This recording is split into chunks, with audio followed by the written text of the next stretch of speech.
Be here. We do have a jam-packed information show. We have Stan Deyo coming on in the second hour, and we're going to get into a few interesting issues with him. But first, we're going to open tonight by bringing on a friend of the show, a former guest of the show, Michael, to talk about the Malaysia Flight 370, a Airbus 777.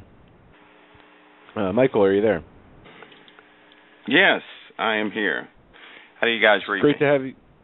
You can come in loud and clear. It's great to have you on the show.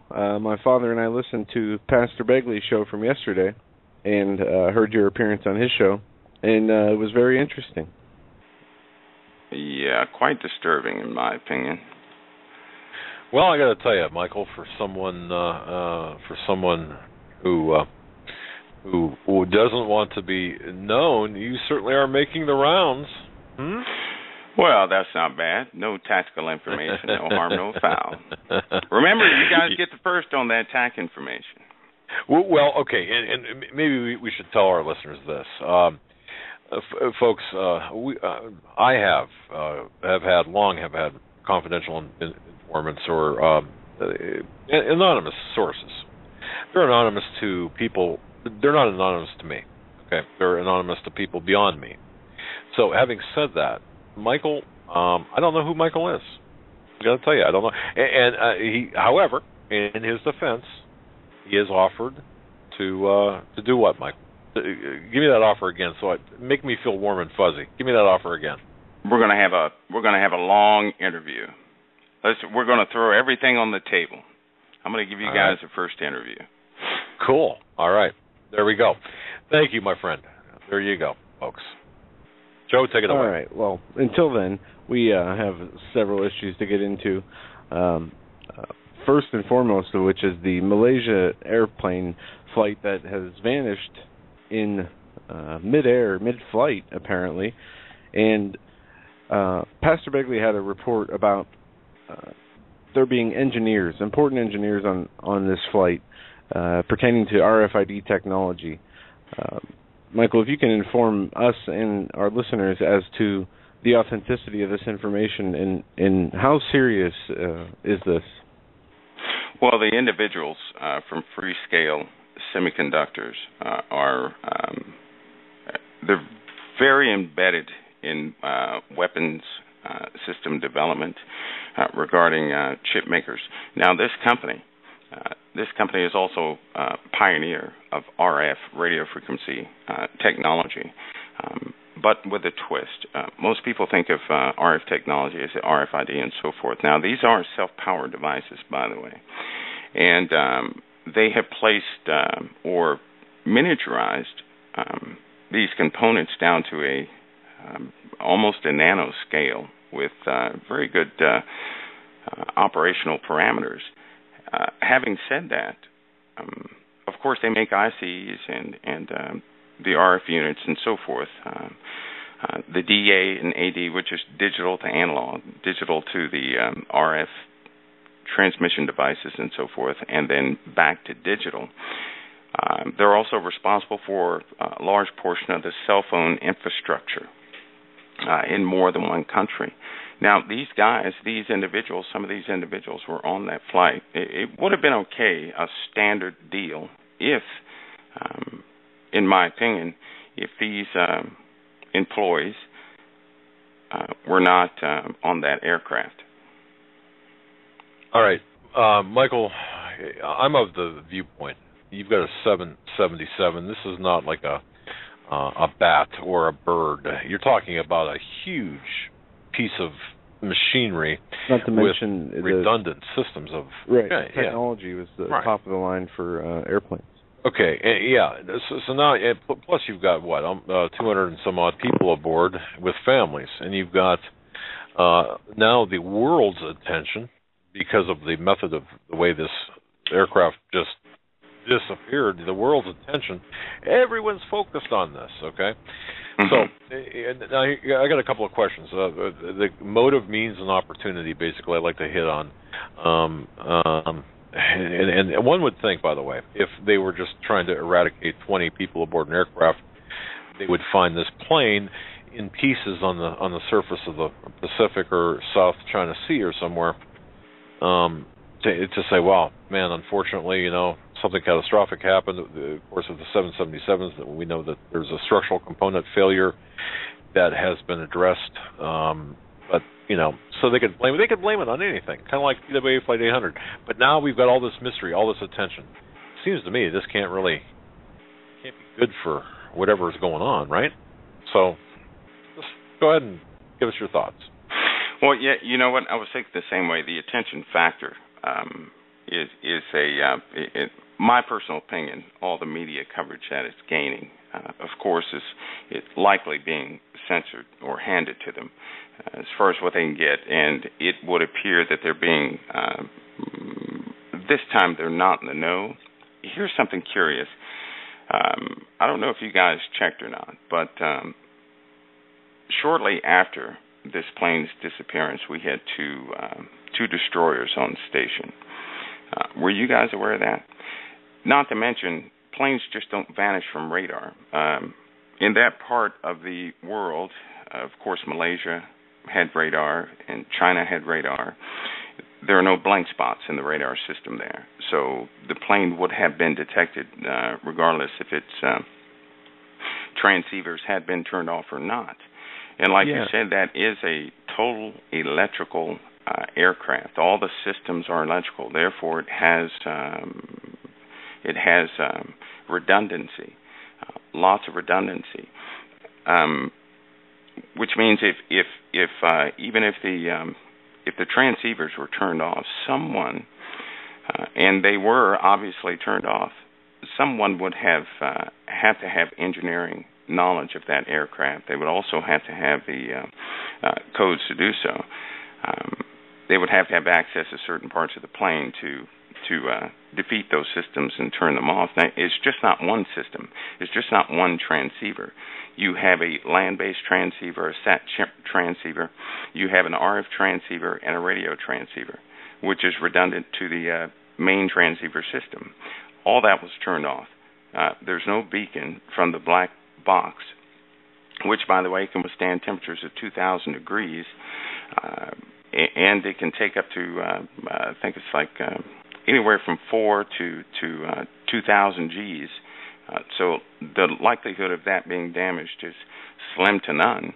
And to actually turn that off, you really have to know what you're doing again. So if it went to the bottom of the ocean, they would still detect a signal for at least 72 hours from those instruments.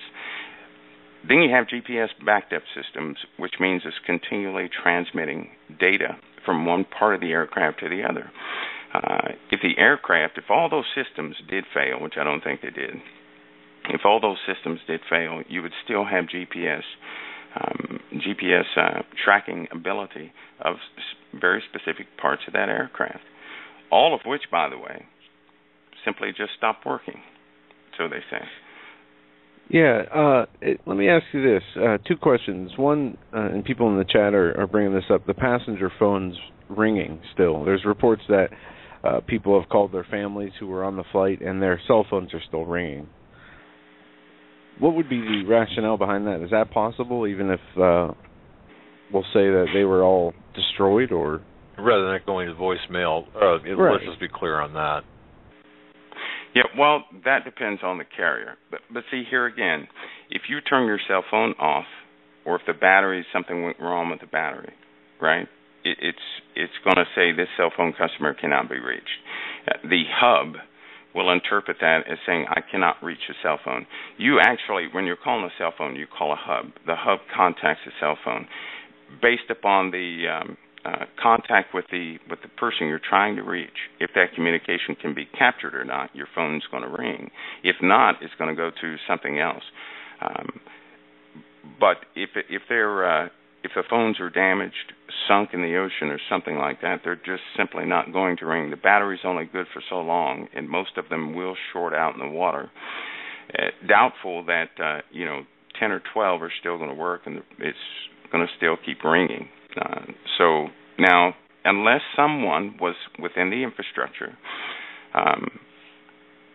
who arranged this thing. You know, one or two things could be happening. This could be something significant, which is why we had the destroyers on site, which is why so many assets are in the water right now. Or it could be insignificant, meaning that something common happened and they're maximizing on the attention, taking it away from Crimea, Ukraine, and Syria. I mean, we just don't know, but the chances of electronic failure for these things and cell phones ringing through, more than one phone, to my understanding, it's just, the evidence is piling up that something nefarious is happening. Yeah, and my second question was, with the transponders, having them, say, people on the plane did not get to them all and shut them off, some kind of electronic attack happened, or if it would happen, could that kill all the transponders on board? And I know that wouldn't not sit right with the phones ringing, because it would kill the phones also, but let's just say it was hit by like an EMP-style attack. Would that be able to stop the transponders on a plane? Well, all aircraft have to be equipped to withstand certain effects in the atmosphere, which means a lot of their redundant systems are shielded from such things because they're exposed to solar flares much more than surface-based technology and all sorts, a host of things.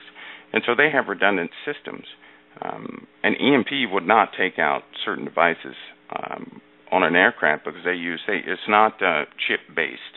It's an analog beacon which does not use a transistor, so to speak. It's more of crystal technology, which is unaffected by an EMP or something like that. Plus, it's very shielded. So, there again, those systems would still work. We have sonar nets in that area, and you're telling me we can't find anything? It's just, right. It's beyond the odds. It's just well beyond the odds. We know somebody knows where that plane is. I really hate to tell everybody this, but someone has to know where that plane is. If they don't know where it is, all the radar systems would have had to have failed. SAC communications must have been down. There were no reflective signatures, heat signatures, and so forth. And all these things, by the way, show up on radar. We have Doppler radar that can show things also. And we can see flocks of birds flying, small flocks, and we can't pick up an aircraft. And so, something strange is happening. All right. Let me share with you and the listening audience the information I got today from my source, and I have not written about this. I haven't had the chance. I haven't spoken about it. I haven't even told Joe about this. Real simple. Look at the choke point. There's a choke point at the ATC, Air Traffic Control Center. Airports, Michael, let me ask you this. In an airport, you've got your civilian air traffic controller, correct? Mm-hmm. Air traffic controllers? Okay. Now, what else do you have there at the Air Traffic Control Center? Well, you got center overrides there for squawk military aircraft. Right. Is there a physical person at handling those devices outside of the normal civilian air traffic control system personnel? Well, in Malaysia, I know that a few are hubbed, but there's normally a physical person there. But in some cases, they're hubbed to another location. Right, but for example, at the periphery of the radar where that plane is flying, you would have a physical human being representing, the Defense Department, or, we'll say the Defense Department, or the military, actually looking at the radar, correct? Well, yeah, you have some type personnel there. All right. My source told me to the answer lies with that particular individual. Now, I'm not sure what the answer is, but the answer lies there, and to look there for the explanation as to how this entire thing took place, meaning that there was deception on the part of the how can I say this? It was the plane did some things before it went off the radar. And it's being reported that the plane actually started to turn around and that the military of Malaysia knew that the plane turned around, yet let investigators and search crews searched in the wrong areas for 2 days. At the advice at the instruction of the military ATC. Yeah, they had the correct course track, but they didn't convey that information in the beginning, and so now they're correcting things. You know what? On Pastor Paul's show, I said give it about 4 days, and the thing it'll pop up again after certain things are done. So it's almost like a stall event, because if sensitive devices were on that aircraft, they're going to make sure it does not get into the wrong hands. Or if sensitive personnel were in there, that they'll just make sure that these people don't get into the wrong hands, and so on and so forth. Devices, though, Michael, can be diverted prior to boarding, but personnel can't, right? Right. Is there any way that this is being used as a way to move around military personnel? And you said there was 2 destroyers out there. Could this be a cover for military movements or military buildups? Well, it could be, Joe, but in this case, I'll tell you something. Scientists, engineers, right, they're very important preceding any type of combat, because they're considered invaluable asset. You're looking at people who have amassed a certain amount of knowledge, and they have the know-how to solve current situations and future situations regarding science, and so they become a very critical asset. A red asset, if you will. And believe me, they'll go to great lengths to do what they have to do to secure these personnel, to take them out of other countries' hands and so forth. You could see the same thing in World War II and other theater operations around the world. When you say World War II, Calais, does that come to mind, or is that what you're saying? Perhaps like a deception the invasion of Calais? That one, too. There were a few, not to give go into history, but there were a few other incidents where they had to actually get some folks out of there and take them and bring them to the U.S. to get rid of them. But, yeah, deception is necessary to have the public off guard so that they can look in one direction while the story is being unfolding somewhere else, of course, under controlled eyeballs. But one thing I would tell people to look at is we had assets in place prior to too quick. We had them in place too quickly. A destroyer is not going to be on site within an hour. Certainly, if it's too far away, they can only steam so high on the surface of the ocean. So these guys were here right away. That's interesting. And there's speculation about the cargo having gold on the plane, but that's been not confirmed by any news sources. It seems to be speculation. But what you're saying is that the important cargo is the men that were on board, and the knowledge and information that they had could be kidnapped by other countries, and the United States would need to extract their personnel from these countries or from the people that took them because of the sensitivity of the information. Joe, if you and if you look at the company itself and what they're involved with concerning the Department of Defense, you'll quickly gain an understanding that these guys are making processors for a lot of equipment. Now, if that equipment was compromised, knowing that we live in a world of autonomy, which means most vehicles do have the ability to take certain directives, make decisions, and drive themselves and fly themselves and so forth, if someone were to grab hold of that type technology, the actual architecture that we're using, they could compromise the entire our defense forces. Kind of like the Promise system, the Promise computer software, in a way, sort of, kind of, right?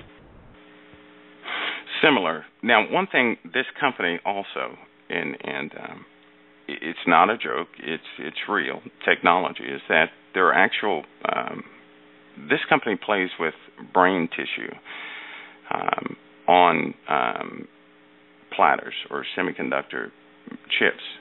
silicone chips. They play with brain tissue. They have found a way to interface brain tissue very conveniently with microprocessors and microcontroller units. So you have somewhat of a AI-based chip with the software that will grow and learn and increase its own efficiency over time. So you're also seeing that type technology.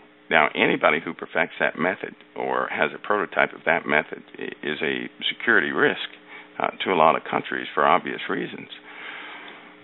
This company was also involved in that type of prototyping. All right. So what you're saying is the focus is on the individuals associated with this company, and you're looking at a group of about 20 individuals. Now that's 10% of the aircraft personnel, or less than 10% of the people aboard this aircraft. You're looking at a huge aircraft. So I guess if we go back to motive, means, opportunity, and who would the likely culprit be, because all we're doing here is speculating based on informed. There's a lot of informed speculation here, but we are speculating. What's your best guess? My best guess is that the aircraft will magically reappear in a couple more days, and said personnel will be recovered. That's my speculation. That's what I can speculate. When you say recovered, are we talking about? You know what? I think that I really do think that some will be in not so good state, but some will naturally have to be missing. I think that's a decision that, if it were a staged event to a degree, if it were, then of course they would have to gauge the public's response to the news being distributed and decide whether or not to finalize what they're going to do. And for the audience, that may seem out there, but it's a very real scenario. It happens, and they will gauge the public's response to finalize something. So it's an on-the-fly plan, although the objective is going to be met regardless. But it could be on the fly. I think that they will recover some individuals. If they don't recover anybody, from that flight, it will cause. I don't think that story will be so quiet. People are not going to buy that explanation too well. Interesting. Well, here's part two of what the information I have, and I in fact, I kind of referenced this on an earlier program, Michael, where if you look back in the history, and why is this important? Out of all the news stories that are out there, why is this important? Well, if you go back to 1947 in Roswell, New Mexico, if the internet existed back then, or if, like a Roswell type event happened today, can you imagine, folks? Can you imagine what this would be like? Okay, where you would find this, no, it's a weather balloon, no, it's a spaceship, no, it's this, no, it's that. You would have this feeding frenzy.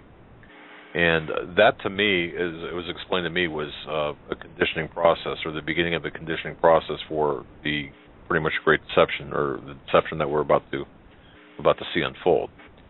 Could this be part of that conditioning process as well? Well, you just took the cap off of that bottle, didn't you? I was trying to stay away from that subject. It could be. It could be to introduce a type of natural fear or a type of awe. It could be, and of course, everybody's about to notice. You're gonna hear released stories of actual craft from the military, from the government, in the military-industrial complex, from other governments and their Department of Defense personnel, that they have developed certain craft, and they couldn't tell the public because of national defense and secrecy and all these other things, but that they had to do that so that they could match the technology of the threat that is likely out there. This is something everybody's going to hear. You'll hear those terms. There's likely life out there, and they're likely on their way here. And they will slowly introduce that. Did you see the footage of the alleged Ukraine UFO? No. No, I didn't. There was a metallic cigar-shaped object that has very clear video on YouTube, and I'm sure if people just search UFO in Ukraine, you'll be able to find it. And it's very, like as I said, clear, yet it's obvious that it's not any kind of technology that has been commercialized or released to the public. It's just very strange. Can I ask you a question about that craft that you saw? Did it have a what looked like a band 1/3 of the way down? Kind of like a cigar band, or what? Possibly. It was a cigar. Yeah, like a cigar band. Like a cigar band. It could have. I don't remember, but it ended up going vertical, and having these white type of lights come out of it at different intervals, up and down. It was very, very odd. I'll have to find the video link, and I'll send it to you. And all this leads me to another topic I'd like to talk with you about, is this Israeli-Palestinian deal, which I believe is the biggest story out of all the stories that we're seeing. And there's an article out today, Europe's alarming push to isolate Israel, and it goes on to say, President Obama warned of an international fallout if Israel fails to embrace the U.S. Middle East peace proposal. What are we? I mean, is this as serious as the story as I think it is? Should this be the most important focused on issue right now? This push for peace or two-state solution? You know what, Joe? I have to say that for one, because I do believe in the Bible, I know that land is going to be divided, because they said God said himself, he wrote it, they will divide my land no more. So number one, that land will be divided. Number two is that it's very serious. It's serious because Israel is being pushed into a corner, and they're trying to force their hand to have an agreement so that the surrounding nations can complete their structuring. And it's almost like it's been designed this way, that Israel is forcefully being pushed in this corner because it's just time for those who organize the Middle East for them to be pushed into the corner for expansion. So it's not something new. This is something that began a long time ago. In fact, with the gathering of Israel in the order to make Israel a nation in the first place, it was designed that way. But it's a very serious story because Israel will not hesitate. Here's what's happening now. Israel is becoming more and more agitated with Iran. And now they have a new problem because everybody's overlooking the weapons shipments. Still, chemical weapons are in the mix. Those weapons are making it down towards Egypt. And everybody's looking over this problem. We still have a chemical weapons issue. And Syria is still one of those trigger points that will likely cause some serious feedback. Israel wants to do a preemptive strike, and very soon they will likely do that also. I personally, I don't know what our president is doing. I do not. But I do feel that Israel, if pushed into that corner, will be forced to strike, and I believe that's going to be that's going to be the icing on the cake. When they take it upon themselves and they do strike. Now, Joe, remember this biblically. Israel will be hated of all nations, right? Of all nations. Not one nation will be excluded. What, in fact, could make everybody hate Israel that much is if Israel took it upon themselves to strike a country, Iran, to strike a country, and this country portrayed like that was the most heinous thing they could have ever done. And, of course, the Arabs will get behind that decision, and then Israel's in trouble for real. I do foresee that happening. It won't be the first time that the governments had to talk Israel down from launching small tactical nukes. They're just itching to fire, to launch something like that. They really are. They've used them on a tiny scale, but they really do want Iran out of the way. The 4 missile strikes from Israeli submarines, of course, that Obama had fingered the Israelis to the Arab world. So they were the ones that struck Russian weapon depots in Syria. It's my understanding, based on intelligence I have, and I know that this has been refuted, but it's my understanding that the 4 strikes were in fact nuclear in nature, using a weapon or having a weapon used that is not commonly known exists. Any comment on that? Well, I'd say if people would look at if they would just do their homework and look at the yield, and just look at the yield of that weapon. Look at they tried to hide the size of the projectile in the first place, because a small projectile is not going to have that much of a yield. Even your high explosive weapons won't do that. And then the saturation effect, or the how it turned life into dust all around it. Of course, a conventional weapon will just simply give a shock wave, a little heat.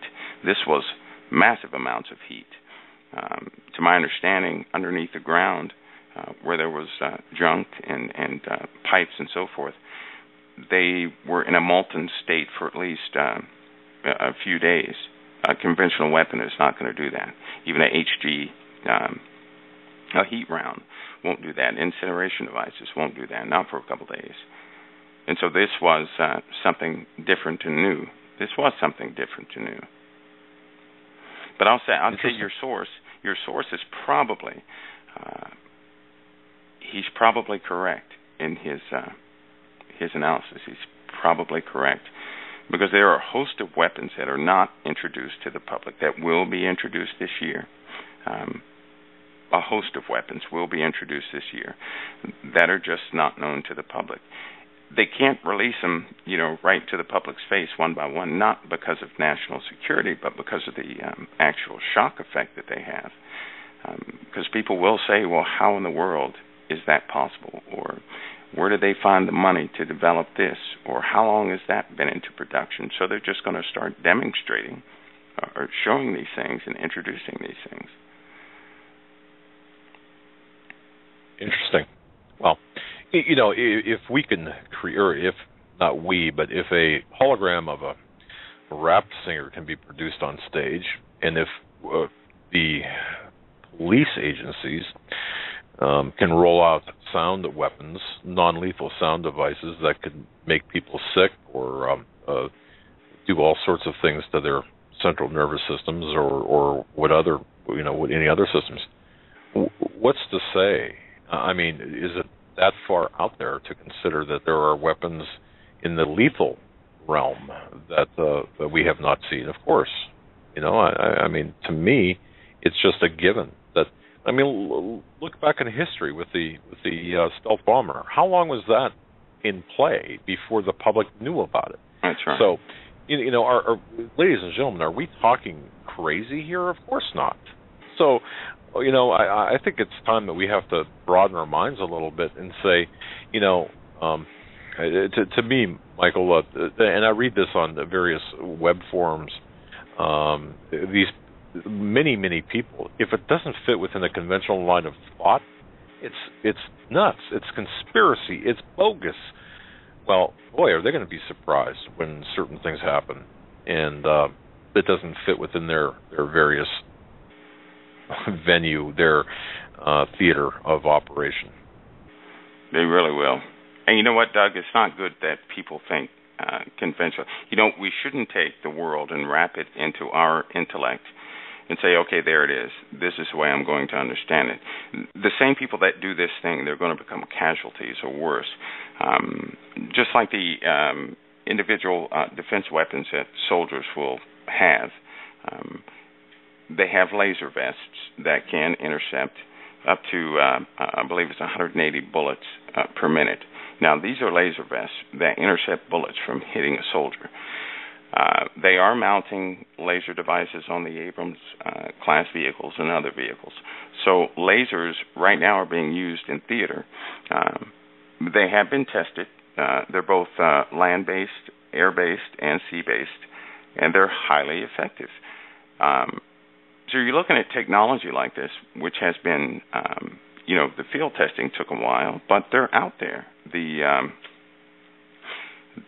power systems have been developed and just about perfected because they have to have very high-yield power systems. You're looking at a lot of voltage and amperage that has to produce these lasers, but because they are pulsed and sound-based, by the way, the company, Freescale Semiconductors, had something to do with that. They are very efficient weapons. So a soldier now has a defense mechanism built into his uniform, plus a weapon. So we're looking at things like this that are not, they're not on the drawing board. They have been field tested, and that's important to note here. These things have been field tested. And a field test for a device like that takes at least 2 to 3 years, at best 2 to 3 years. And they have actually been field tested. But when you say field tested, you're not talking about the entirety of the military or the branches thereof. In other words, you're talking about different components. Correct. On a need-to-know basis. So, if your brother-in-law, for example, is in the Navy or Air Force or Army, I've never heard of that. Well, yeah, chances are you didn't, unless you were part of that group that was in testing and under that particular type of assignment, right? Yeah, and in fact, they do this with everything. They normally use special operations to do those engagements. They'll test weapons at White Sands because nobody can get out there and be nosy, and they will test them in isolated combative situations just to see their outcome. They'll pull all the data from it, and then maybe a year after that, they'll start distribution. But the technology is out there. The technology is complete. The technology will be distributed and be issued as part of a soldier's personal equipment. And so, we've actually hit that era. All right. Well, so to wrap this up, I mean, in terms of the plane, the missing aircraft, and I do believe I believe they will find it, or, well, here's what I believe. Either we are going to, it's going to reappear, or it'll be found in a manner in which we really don't want it to be found necessarily, or they're going to find the wreckage. Now, I mean, boy, does that even make sense? In other words, wait, they're going to find it, or they're going to find it. I really don't. I guess I'm looking at this from a larger picture, in a larger picture type thing. I don't think if this was, and I believe this was something nefarious that happened at a higher level than everyone's looking at, then I think it would be to the detriment of the agenda to keep the mystery of this plane going. I really believe that because it's just going to spin off a whole bunch of conspiracy theories and get people's attention in there. So I believe that at the end of the day, there will be some sort of resolution to this, or a resolution perhaps that we really don't want to get into. I mean that was kind of what I was going for, and I'm not even sure if I explained that well in my summation. But I'm very concerned because of the technical wealth aboard that aircraft and the human technical wealth. Not that the others are not valuable, but I'm talking about the motive. What would the motive be? Well, the people aboard that are part of this company. Or were they a defense contractor? I mean, are they? Yeah, they had defense contracts. Yes. Okay. All right. They absolutely did. Okay. All right. That's one of my primary concerns, is because of what they're involved with. Because we're still having drones taken out of the air. It's an issue. It's an issue. Well, not just taken out of the air, but actually hijacked, if that's the word that you would use for an unmanned drone, right? Yeah, landed intact and everything.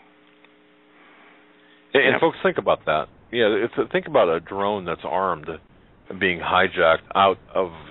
You've got a guy in Florida that's controlling a drone somewhere over the Arabian Peninsula or even Africa, North Africa, and all of a sudden that person loses control of that drone because it's hijacked by someone else.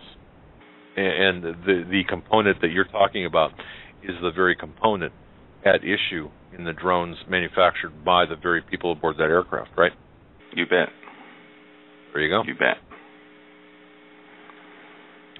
All right, Michael, we got about 15 minutes left of this hour. Is there anything else that you want to hit on, you see as important going on right now we need to discuss? Only one thing, Joe. You hear about Yellowstone cutting up, right?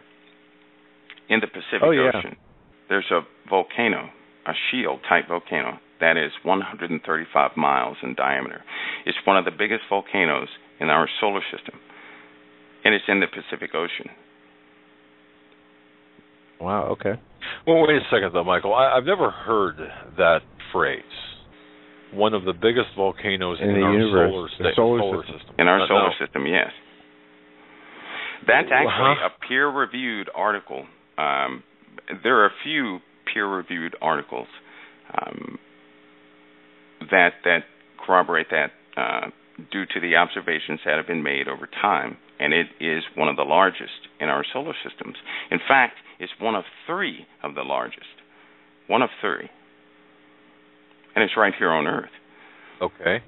All right. I wouldn't mention that except for the fact that the lava chamber is under a lot of pressure right now, and it's causing concern.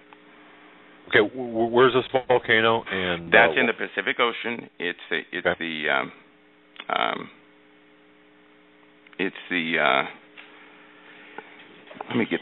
me see if I can remember the guy's name. I'd like for you guys to see if you could dig up the peer-reviewed articles. That would be wonderful. I think you could see what the deal was with this thing. But recently, and they're trying to do more research on it because there's a lot of dead whales and so forth popping up from the bottom of the ocean, half cooked, and it's because of this caldera. It's lava chamber. It's getting real hot. It's under a lot of pressure.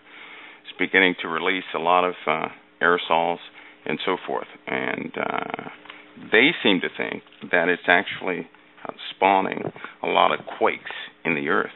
They really do, and it's part of the Earth's expansion because the Earth is certainly expanding. And that is measurable right now. So Stan Deyo was correct in that the Earth is certainly expanding. All right. Let me find this. If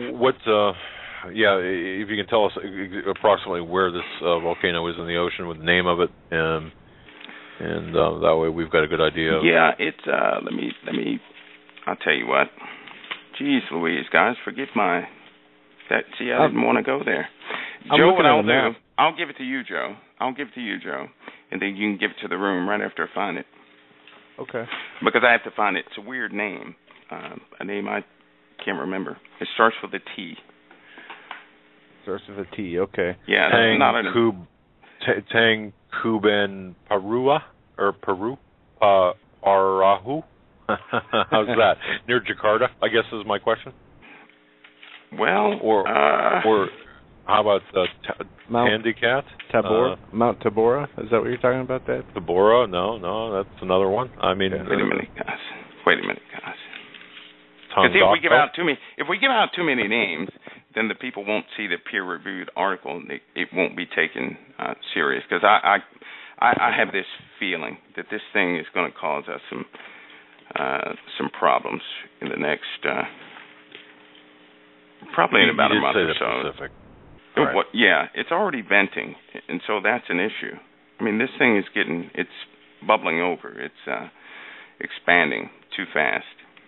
Maybe Stan may know something about that. I hope he's listening. Maybe he can dig that name up, but I'm going to certainly get the name and give it to Joe. We'll ping Stan with this. Actually, the only ones that begin with a T is would be in the North Pacific Ocean. Well, I don't know.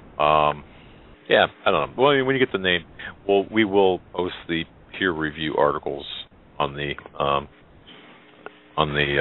yeah, because that's where the good information is, in the peer-reviewed articles. So what effect are you? I mean, okay, so it's acting up. Why should we be concerned? Well, because our planet is still expanding, and of course, the earthquakes. The Earth is continuously vibrating, and the magma chambers in this thing are much larger than what they previously anticipated, up to 135 miles in diameter. Now imagine a lava chamber 135 miles in diameter. That's just unheard of. And now that this thing is being activated over the mountain range portions of where it lies, it's drawing attention, certainly from NOAA. NOAA probably has some recent data on this thing. I'm not sure how much, but I think I might have the name. Is it Tamu Massif? Yes. The world's biggest volcano? Okay. Yes. That's TAMU MASSIF. I still won't remember. That's the strangest name I've ever heard of. Yeah, they say it's the world's biggest volcano found under the Pacific Ocean. And there's a team of scientists from New Mexico, some from Texas A&M, that have been studying it from this paper I'm reading. And they go on to say it's massive and that it has, for about 20 years until now, they weren't sure whether it was active or not, but they've been collecting data samples and say that, yes, it is. It's about 145 million years old, according to studies, and it's approximately 2,000 square miles. And the folks, the name on this, just to be clear, it's two names: T like Thomas, AMU, Tamu, massive. That's MASSIF. Not 2,000 square miles. I'm sorry. It says it rivals some of the largest volcanoes in the solar system, such as Olympus Mons on Mars. Olympus Mons, yes. Yeah. So this covers an area of 120,000 square miles. Yeah, 120,000, yeah. It's pretty big. It's very interesting. Something to definitely keep your eyes on. Yeah, because a lava chamber is 135 miles in diameter, and that's large. That's very large. All right. Very good. So we will ping Stan about this volcano as well, and we should keep our eyes open on that or about that. There's some activity there to be concerned about. What about Ukraine, Crimea? Thoughts on that? My thoughts on that? Well, you know what? I have to tell you that when Obama leaned over and said, I'll have more flexibility after my election, I think Putin, he didn't want to wait any longer. And he went ahead and did what he did. Wasn't it curious that their occupation began right after a discovery? Yeah, the discovery of the largest, oil energy region. What is it, just off the coast, I believe it is? Yeah, and isn't it also funny that I believe it was today or yesterday, Russia had their announcement that they were going to go ahead with plans for their pipeline, their gas pipeline. Well, but that was a given anyway, I believe, wasn't it? Yeah. Okay. So, yeah, we're looking at, I think we can agree here that Ukraine and Crimea, this is a banker's restructuring, and we're looking at the global economic trade zones being set up to include this. This is what I believe, Michael. So, I don't want to tell you necessarily what I believe, but I want you to tell me what you think, what your sources are telling you. But I think this is key, solidifying more of the advancing the agenda of the New World Order to the 10 economic trade zones, this being a key component thereof. Yeah. Having said that, I think it'll die out in a very unfashionable way, too. Well, when you say die out, a point has to be made. A point has to be made to the international community. A point has to be made from this. Yeah, and I think the point that will be made is, and look, I know that we're seeing this happen at multiple levels, Putin versus Obama, but ultimately they're being managed by the same players. I think we need to really understand that. This might be a mob fight at the street level, but at the executive level, these people are being managed by the same people, by the same players, or by the same managers. Do you agree? Yeah, they are. It's not a big surprise, but it's just sometimes the loss of life can put a bad taste in your mouth. Certainly when you know the objective. Yeah, and I'll just say this: what we're seeing in Ukraine and Crimea, in my view, based on everything I've been told, is an extension of what's taking place in Syria. Our attempts to upset and oust Assad. You've got Israel, the United States, Great Britain, France, all on one side, in addition to some other countries going after Assad. This is an extension of that. The same Western intelligence agencies and banking agencies in Ukraine and Crimea doing the same things against Putin. And Putin, of course, after the Olympics, we said he's going to come out swinging, and didn't he come out swinging with respect to Ukraine and Crimea? So I think we're seeing this play out. And by the way, speaking of dead bodies, who's talking about the 200,000 people who have been murdered in Syria? Who's talking about the millions who have been displaced in Syria? And if you look at photographs, Michael, these aren't people. These aren't dregs. These aren't street people. These are middle-class people, business owners, homeowners. Think of that, for example. If you live on the Mexican coast and all of a sudden, Mexico comes over, and pretty soon, you've got refugees coming out of Texas or some border state down there. I mean, it's ridiculous what is taking place here. So you've got a massive body count that no one's talking about. You've got a massive number of refugees, a humanitarian crisis, and you've got the claims of chemical weapons at the hands of Assad. And then, of course, our State Department and our government is going after Assad and displacing and causing this death, misery, and destruction at the behest of the bankers. Yeah, it's. I tell you, things are unfolding. It's a multifaceted unfolding of many things, and it really takes one to. You guys are good for that, for collecting all this data and presenting it to your audience, so they can at least have an inkling of what's happening and what they can expect. And not to forget that it's right at both Israel's doorstep and ours too. That same type of decimation, of course, the ours. What they're trying to do here is just it's unthinkable. It really is unthinkable. Right on, man. I totally agree with you. Well, very good. Any closing comments, remarks, thoughts that you'd like to leave us with as we near the top of the hour with Stan? The only one is that I'll be back. I'm going to hold you to that. I won't talk cryptically about certain issues because there are certain things declassified. I'm just not comfortable talking about certain things just yet. But when we do meet up, that'll be a different story. And I will tell your audience, just because Doug and Joe may know me, still for a little time, I'm going to have to keep my who knows me down to a specific few at that time. So even though you guys will see me and everything, some of your audience just won't be there yet because it's going to be it's a process. It's a process. That's a very interesting statement. It is a process indeed. A lot of people don't get that, and there is a process involved. And you come out to us, we will indeed keep that sacrosanct as investigative journalists would. So you feel free anytime. Hey, we appreciate your time tonight, and all the important information that we got to discuss. Thank you, gentlemen. It's always a pleasure. All right, brother. Be safe. Take care. Take care. Okay.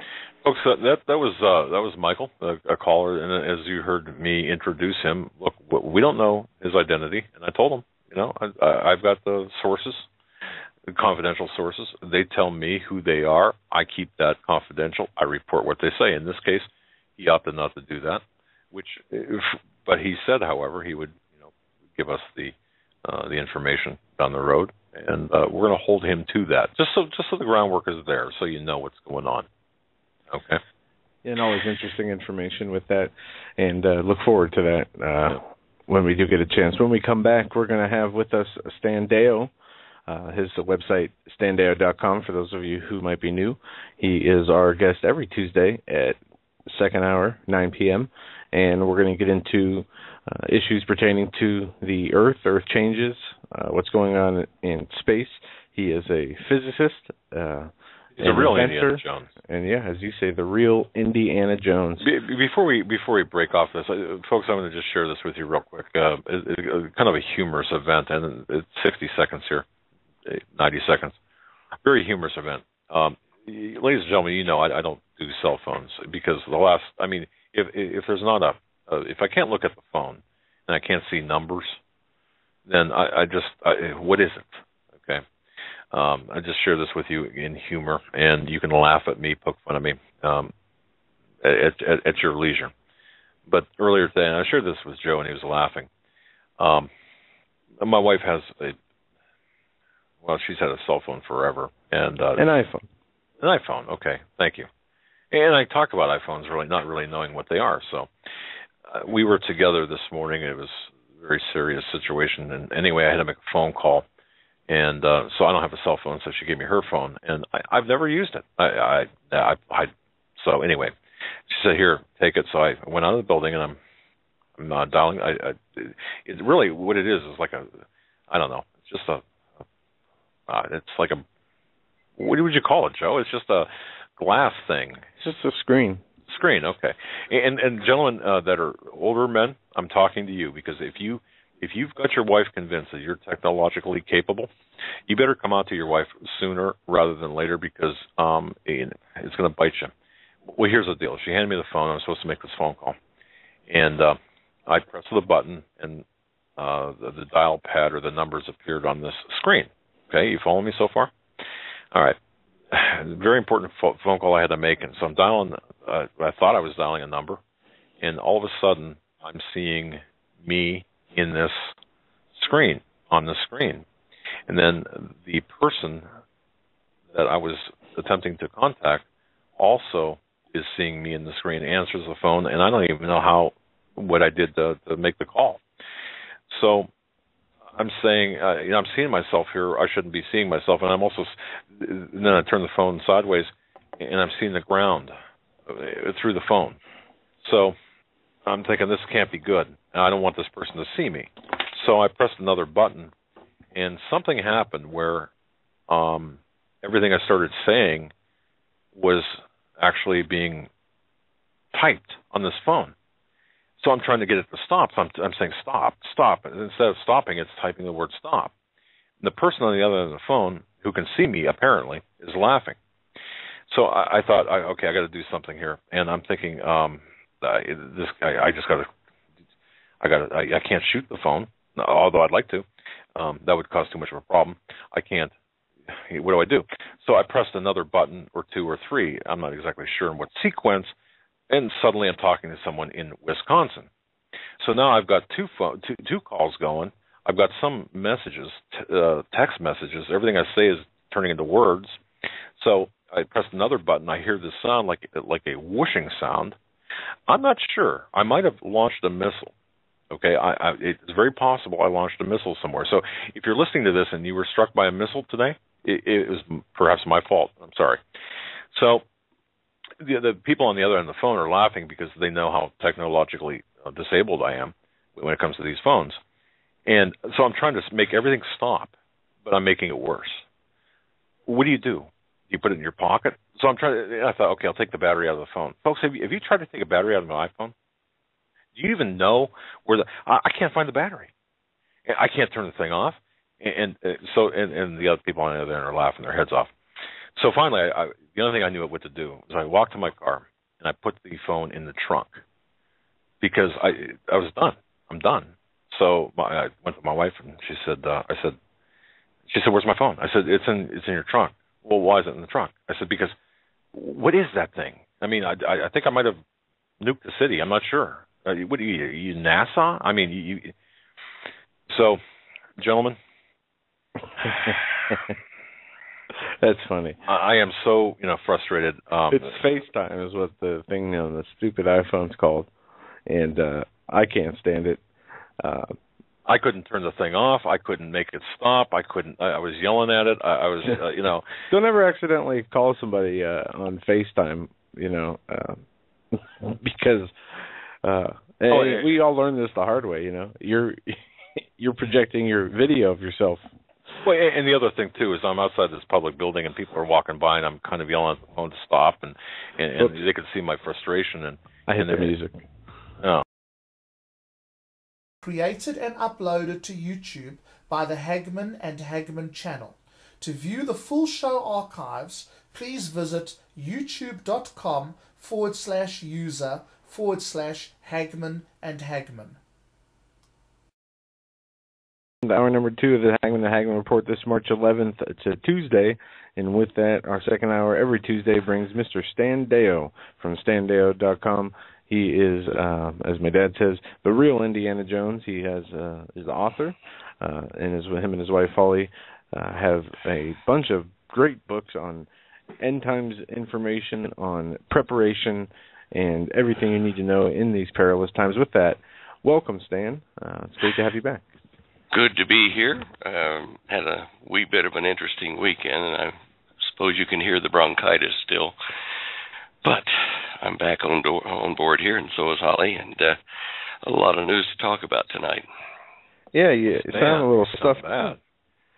Well, I sound pretty good compared to what it was earlier, let me tell you. Whew. Well, what did you guys get into this weekend? And it started last Thursday. I went down to emergency doctor, and I was having trouble breathing, and so he got a bit panicky and sent me over to the emergency hospital, and I had to go through a bunch of the standard, heart checks and injections and CAT scans and stuff, and then they said, "Oh, you got bronchitis." And I thought, well, thanks, several $1,000s later, I appreciate that. But anyway, they gave me the antibiotics, and fortunately, Holly hasn't caught it quite as bad yet. So you guys have been through the ringer this winter. Say again?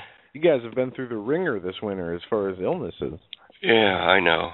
We hardly ever get any viruses or flus or stuff like that, and we take the what do you call it, the pneumonia shot because we're older now, and I figured at this age it doesn't matter whether it's the mercury or the pneumonia. It's still, I'd rather go feeling better. So wow.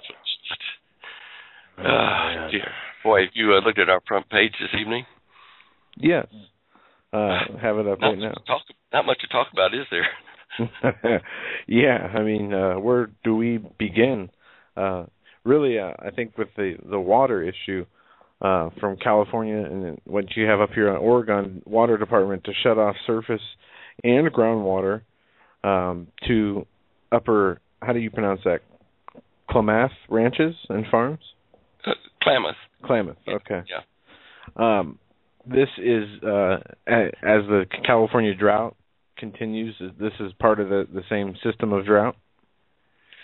Yeah, drought is always relative. It's not absolute rainfall, and because Oregon has a number of orchards and things that are dependent on water, it's relatively serious for them as it is relatively serious for California. And in both cases, the industries have grown up dependent upon a certain quantity of water for the locale.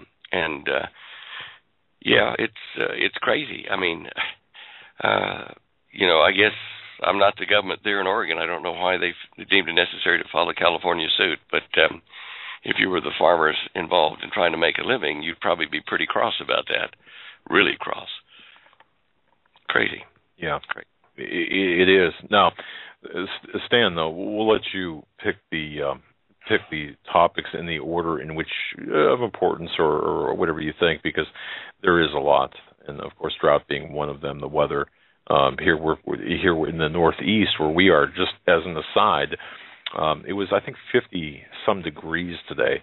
I was out with just a sport coat, and it was comfortable. But tomorrow it's going to be down into the single digits.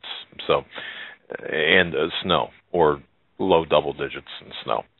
I'm getting tired of this weather, but anyway, you pick the topic here, and let's leave off whatever. You can always start out a conversation with the weather because it's on everybody's lips these days. Doesn't matter what country you're in. The Australians, of course, have come through, I think, the second worst drought in their history, and they're looking at extreme temperatures and increasing drought. Now, they're on that part of the world, and we're on our part up here where we're getting freezing temperatures and ice storms and snow and unusual amounts in places for this time of year. What is causing this? Now, it's interesting to note that our U.S. Senate is holding an all-nighter where the Democrats are trying to justify their theory that it's human-caused global warming that's causing the freak weather. But this just is not so. I can't believe that they don't read the reports, like from NASA and stuff, that say, excuse me, this isn't due to, cow gas or increased, fuel consumption or whatever else. NASA published an article, and in fact, if you go to our web site at standeyo.com and go down there to the right of the microphone where it says Show Images for the Night, click on that, and then get onto the Show Images page, and you'll see the top left-hand thing is a picture of the sun shooting, energy at the Earth. Now, if you click on that, it'll take you to a page with some more information on all this. Oh, dear.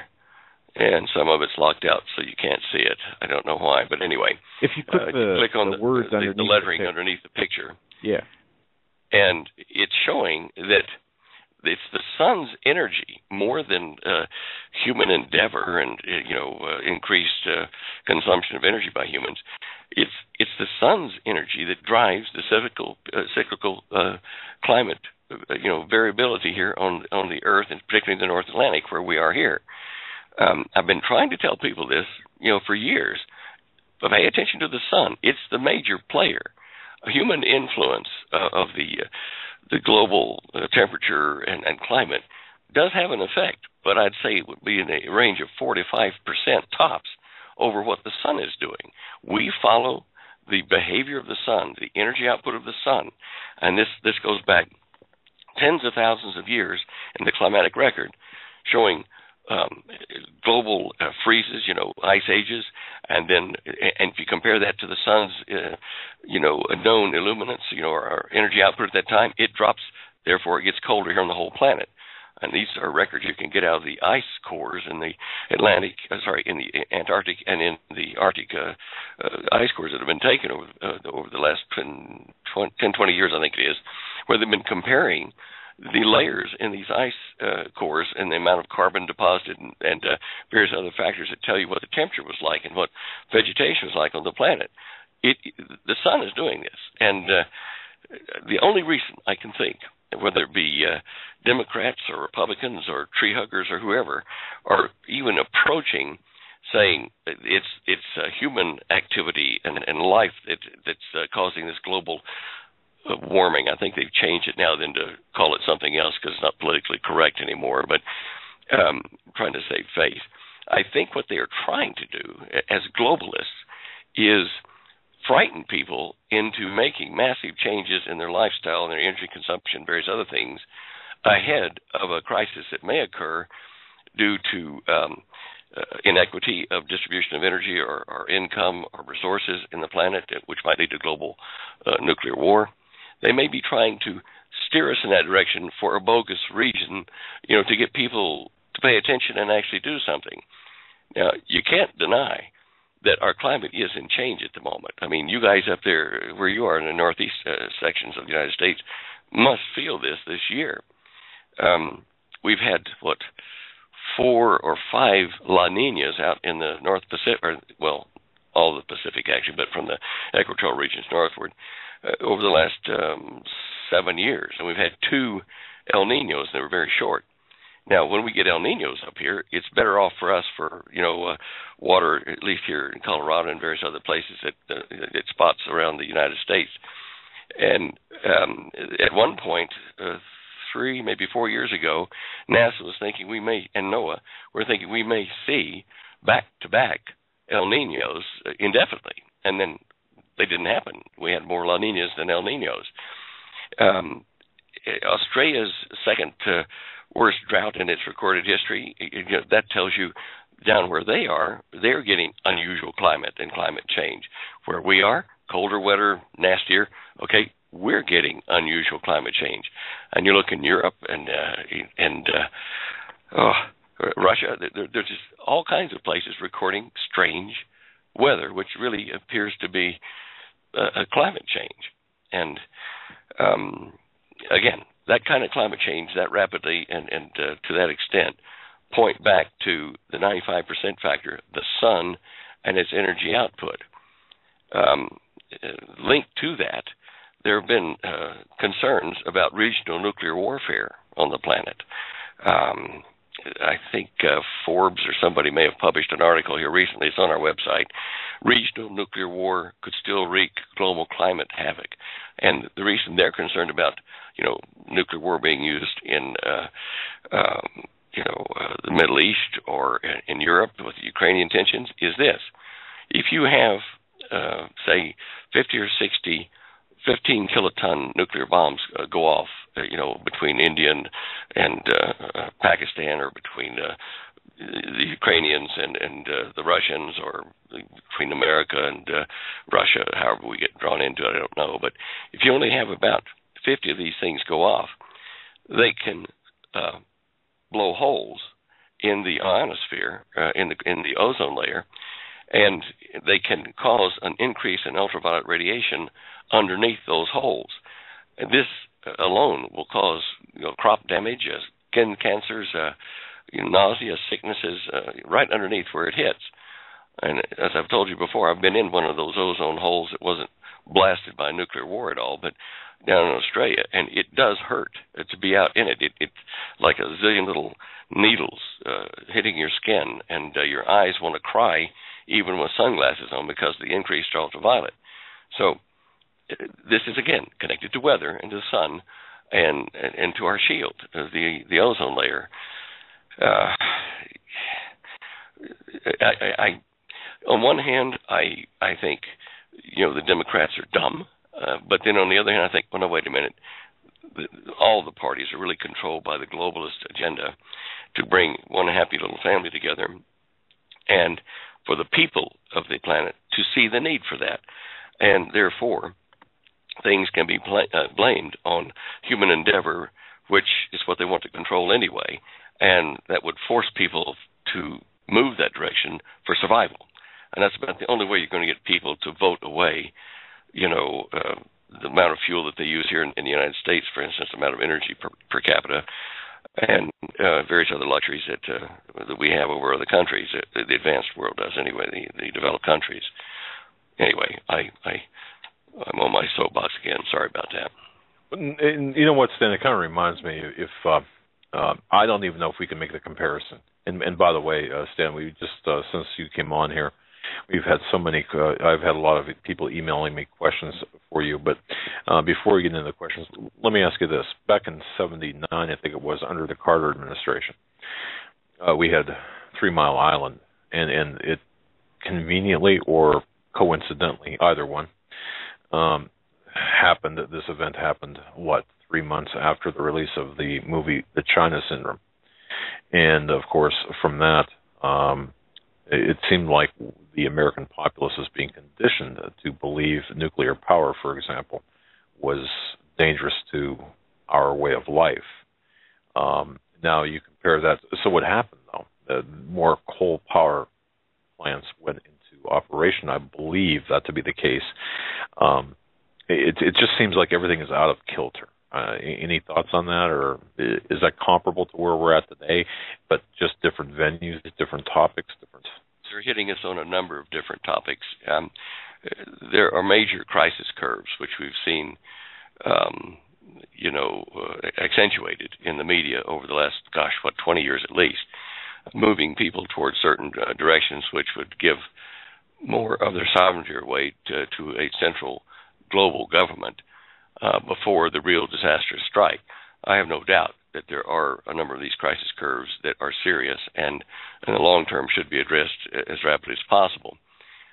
That's why I'm kind of torn between saying the globalists are nasty guys versus saying, well, if the good Lord were here, he would address these issues because they are near and present dangers to the population, like breeding too many people for the food resources we have under the current climate, or like proliferation of nuclear arms and the threat for nuclear war. These things do need to be addressed and do need to be solved on a global basis with a righteous, fair king, of the planet, which Jesus Christ is, in my opinion, or he will be when he takes over again. But until we get there, we've got greedy people following a satanic plan to dictate to the earth and to enslave the people of the earth to serve the minions at higher levels to Satan. And I know this, is like beating the Bible and stuff, but it's the truth. That's what's happening. So it makes me say, look, we do have to have global order, global economy, fairness. For work put in, you get reward back to you individually. You get individual incentive, that kind of stuff. I see that, but not under a human, satanic, inspired or controlled government of the planet. They are definitely not fair to everyone in the system, whereas Yeshua, Jesus would be. So, we're being conditioned, and it's all part of what many of us that have been studying this for years now have seen forming. And hard to argue against the ideal, but certainly not hard to argue against the way they're going about it and who's going to be in charge temporarily. Understood. We see these little battles of freedom and liberty breaking out and being challenged by the government here. And one of the big areas of focus has been on Connecticut and the gun owner situation in Connecticut, the laws that they put in place making regular gun owners felons overnight. I'm not sure if you saw the police officer from Connecticut say he would kick down doors and confiscate guns of the citizens who didn't register. Joseph Peterson is a police officer. Okay, yeah. And since then, they've actually launched an investigation against him. What is your take on this, Stan? Do you see the state of Connecticut and the government aggressively pursuing those that did not register their weapons to the point of confiscation?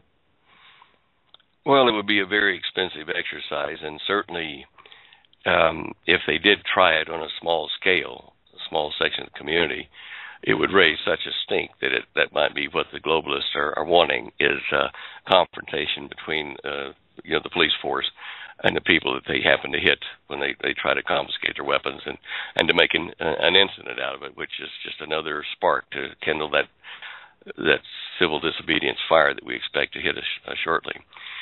The thing that I asked immediately was, well, how are they going to know who's got 15-round magazines or more, unless the gun dealers or gun shows everybody's been truthful and reported who they sold it to? They're not going to know, so they're going to pick those that they have got documentation on from some licensed dealer or something, and they'll make those test cases to scare everybody else to death. You could have sold it or thrown it away in the trash, your magazines, but they will use this excuse, I'm sure, to hit on a few to make examples of them. What I find strange is that the police in a lot of the states realize that they, too, will be at the mercy of the globalists when civil disobedience strikes.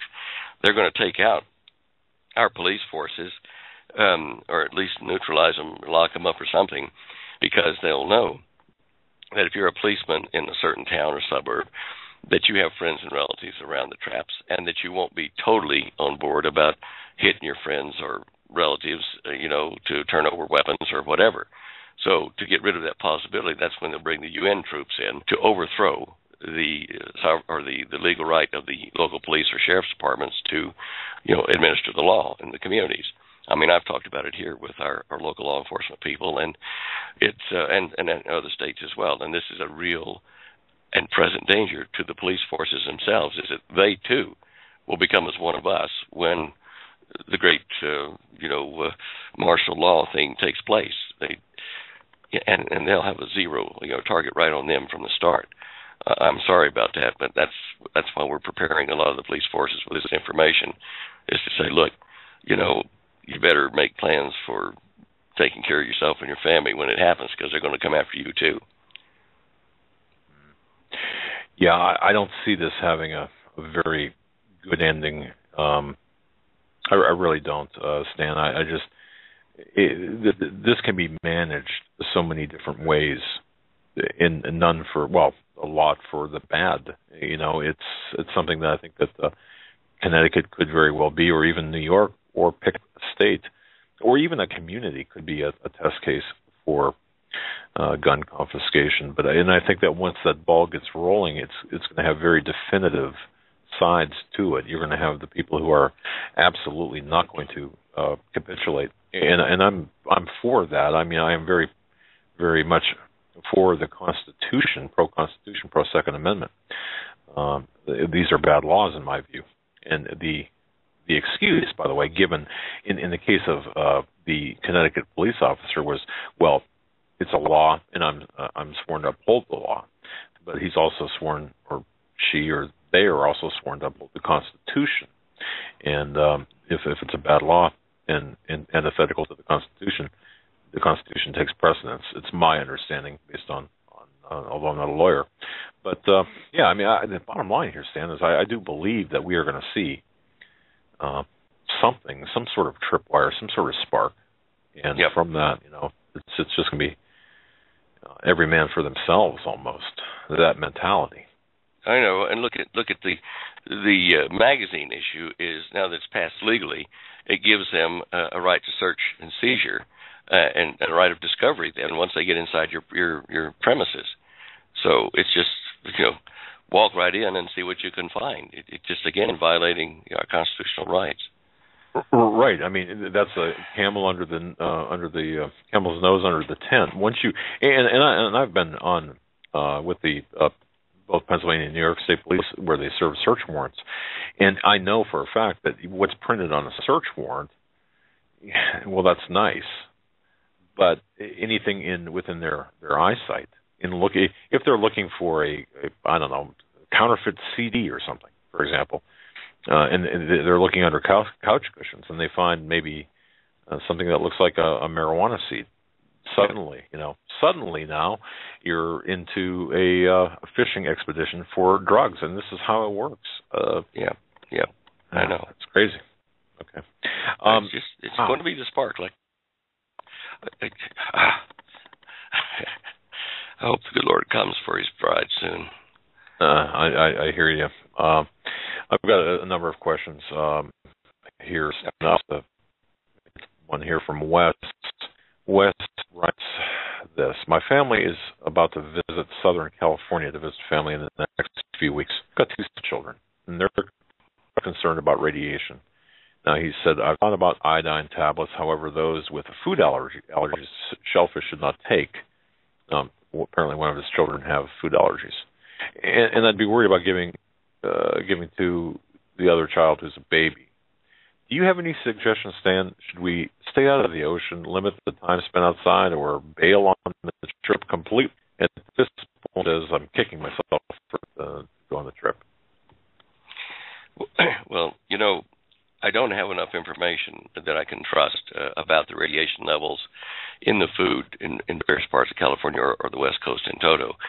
But I would be cautious, and for the baby, perhaps you might take a lot of baby food that wasn't manufactured and packaged on the West Coast and take it with you on the holiday to minimize the exposure if you're concerned about that for the child. As far as the child with the iodine allergy, or for the adults without the allergy. If you're just there for a couple of weeks, I would try to eat at reputable restaurants, and not the greasy spoon restaurants and stuff that might slip bad food in, and perhaps order food that is not likely to have been grown or packaged there. Stay away from some of the fish or things like that, and go for beef from inland if you can do that, or vegetable type dishes like jalapeno peppers and nachos and stuff, which is cheese and things. I guess it's hard for me to advise you accurately because I just don't know what the extent of the damage radiation is there. I am pretty sure that the flotsam along the coastlines at various places will have higher concentrations than background radiation in the debris that's eventually landed there from Fukushima.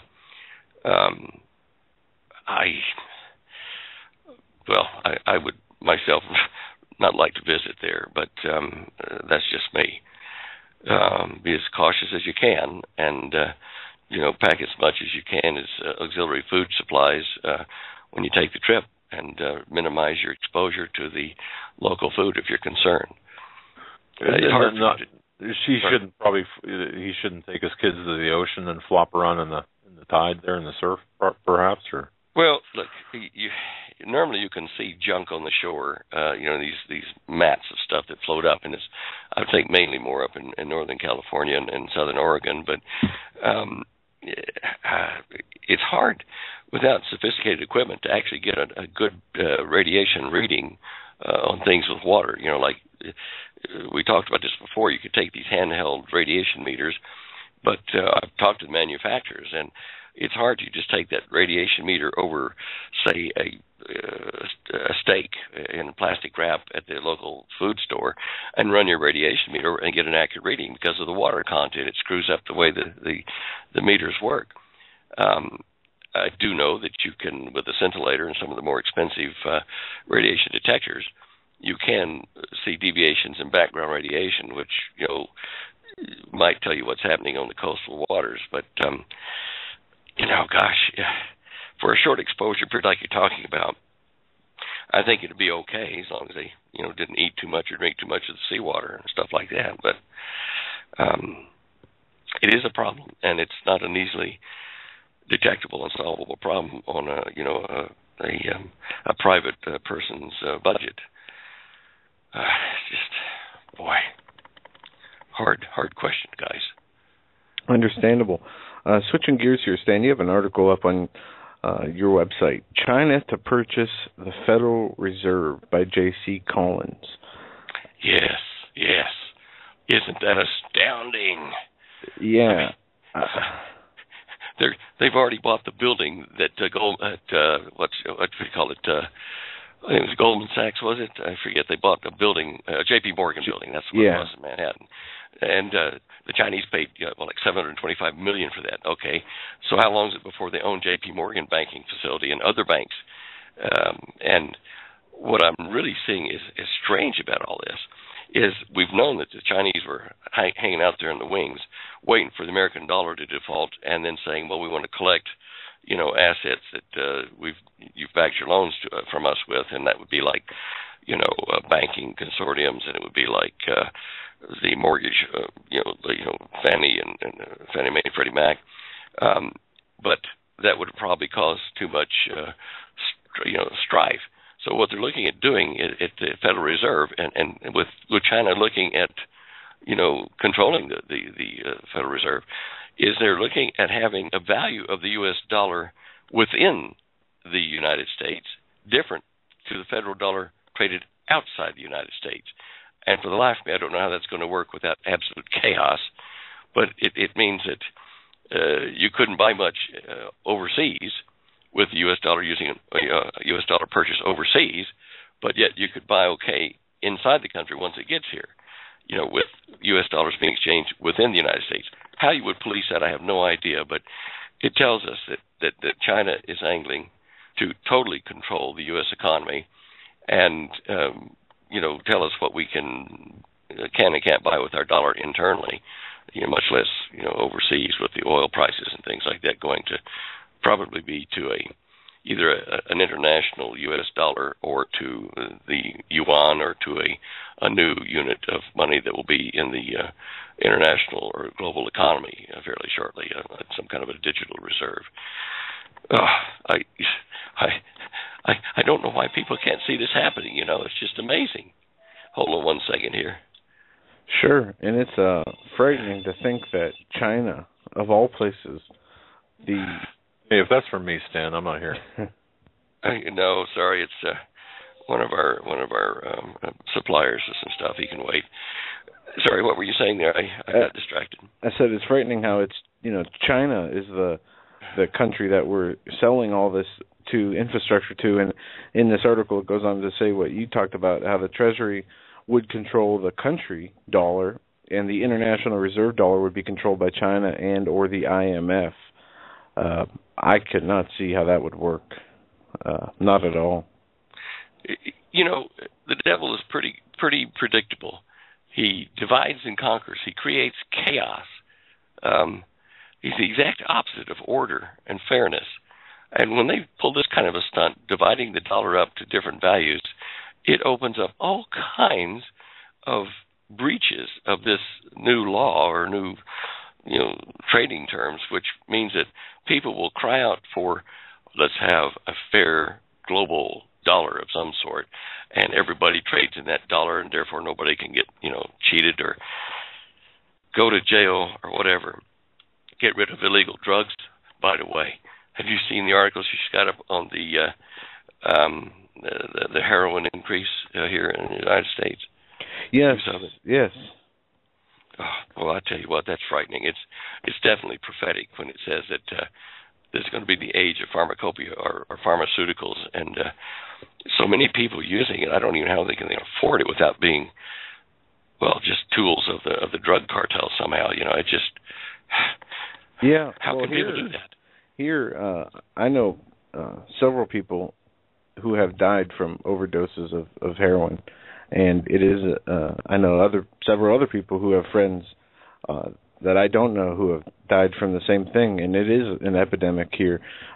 And we don't live in that big of a town. It's 100,000 people, but we have big cities around us, and what the popular thing is now, or especially in Detroit, where the city's so broken, you have massive amounts of drugs being brought in from Detroit to the markets around the city, such as Cleveland and Erie and Buffalo and Pittsburgh.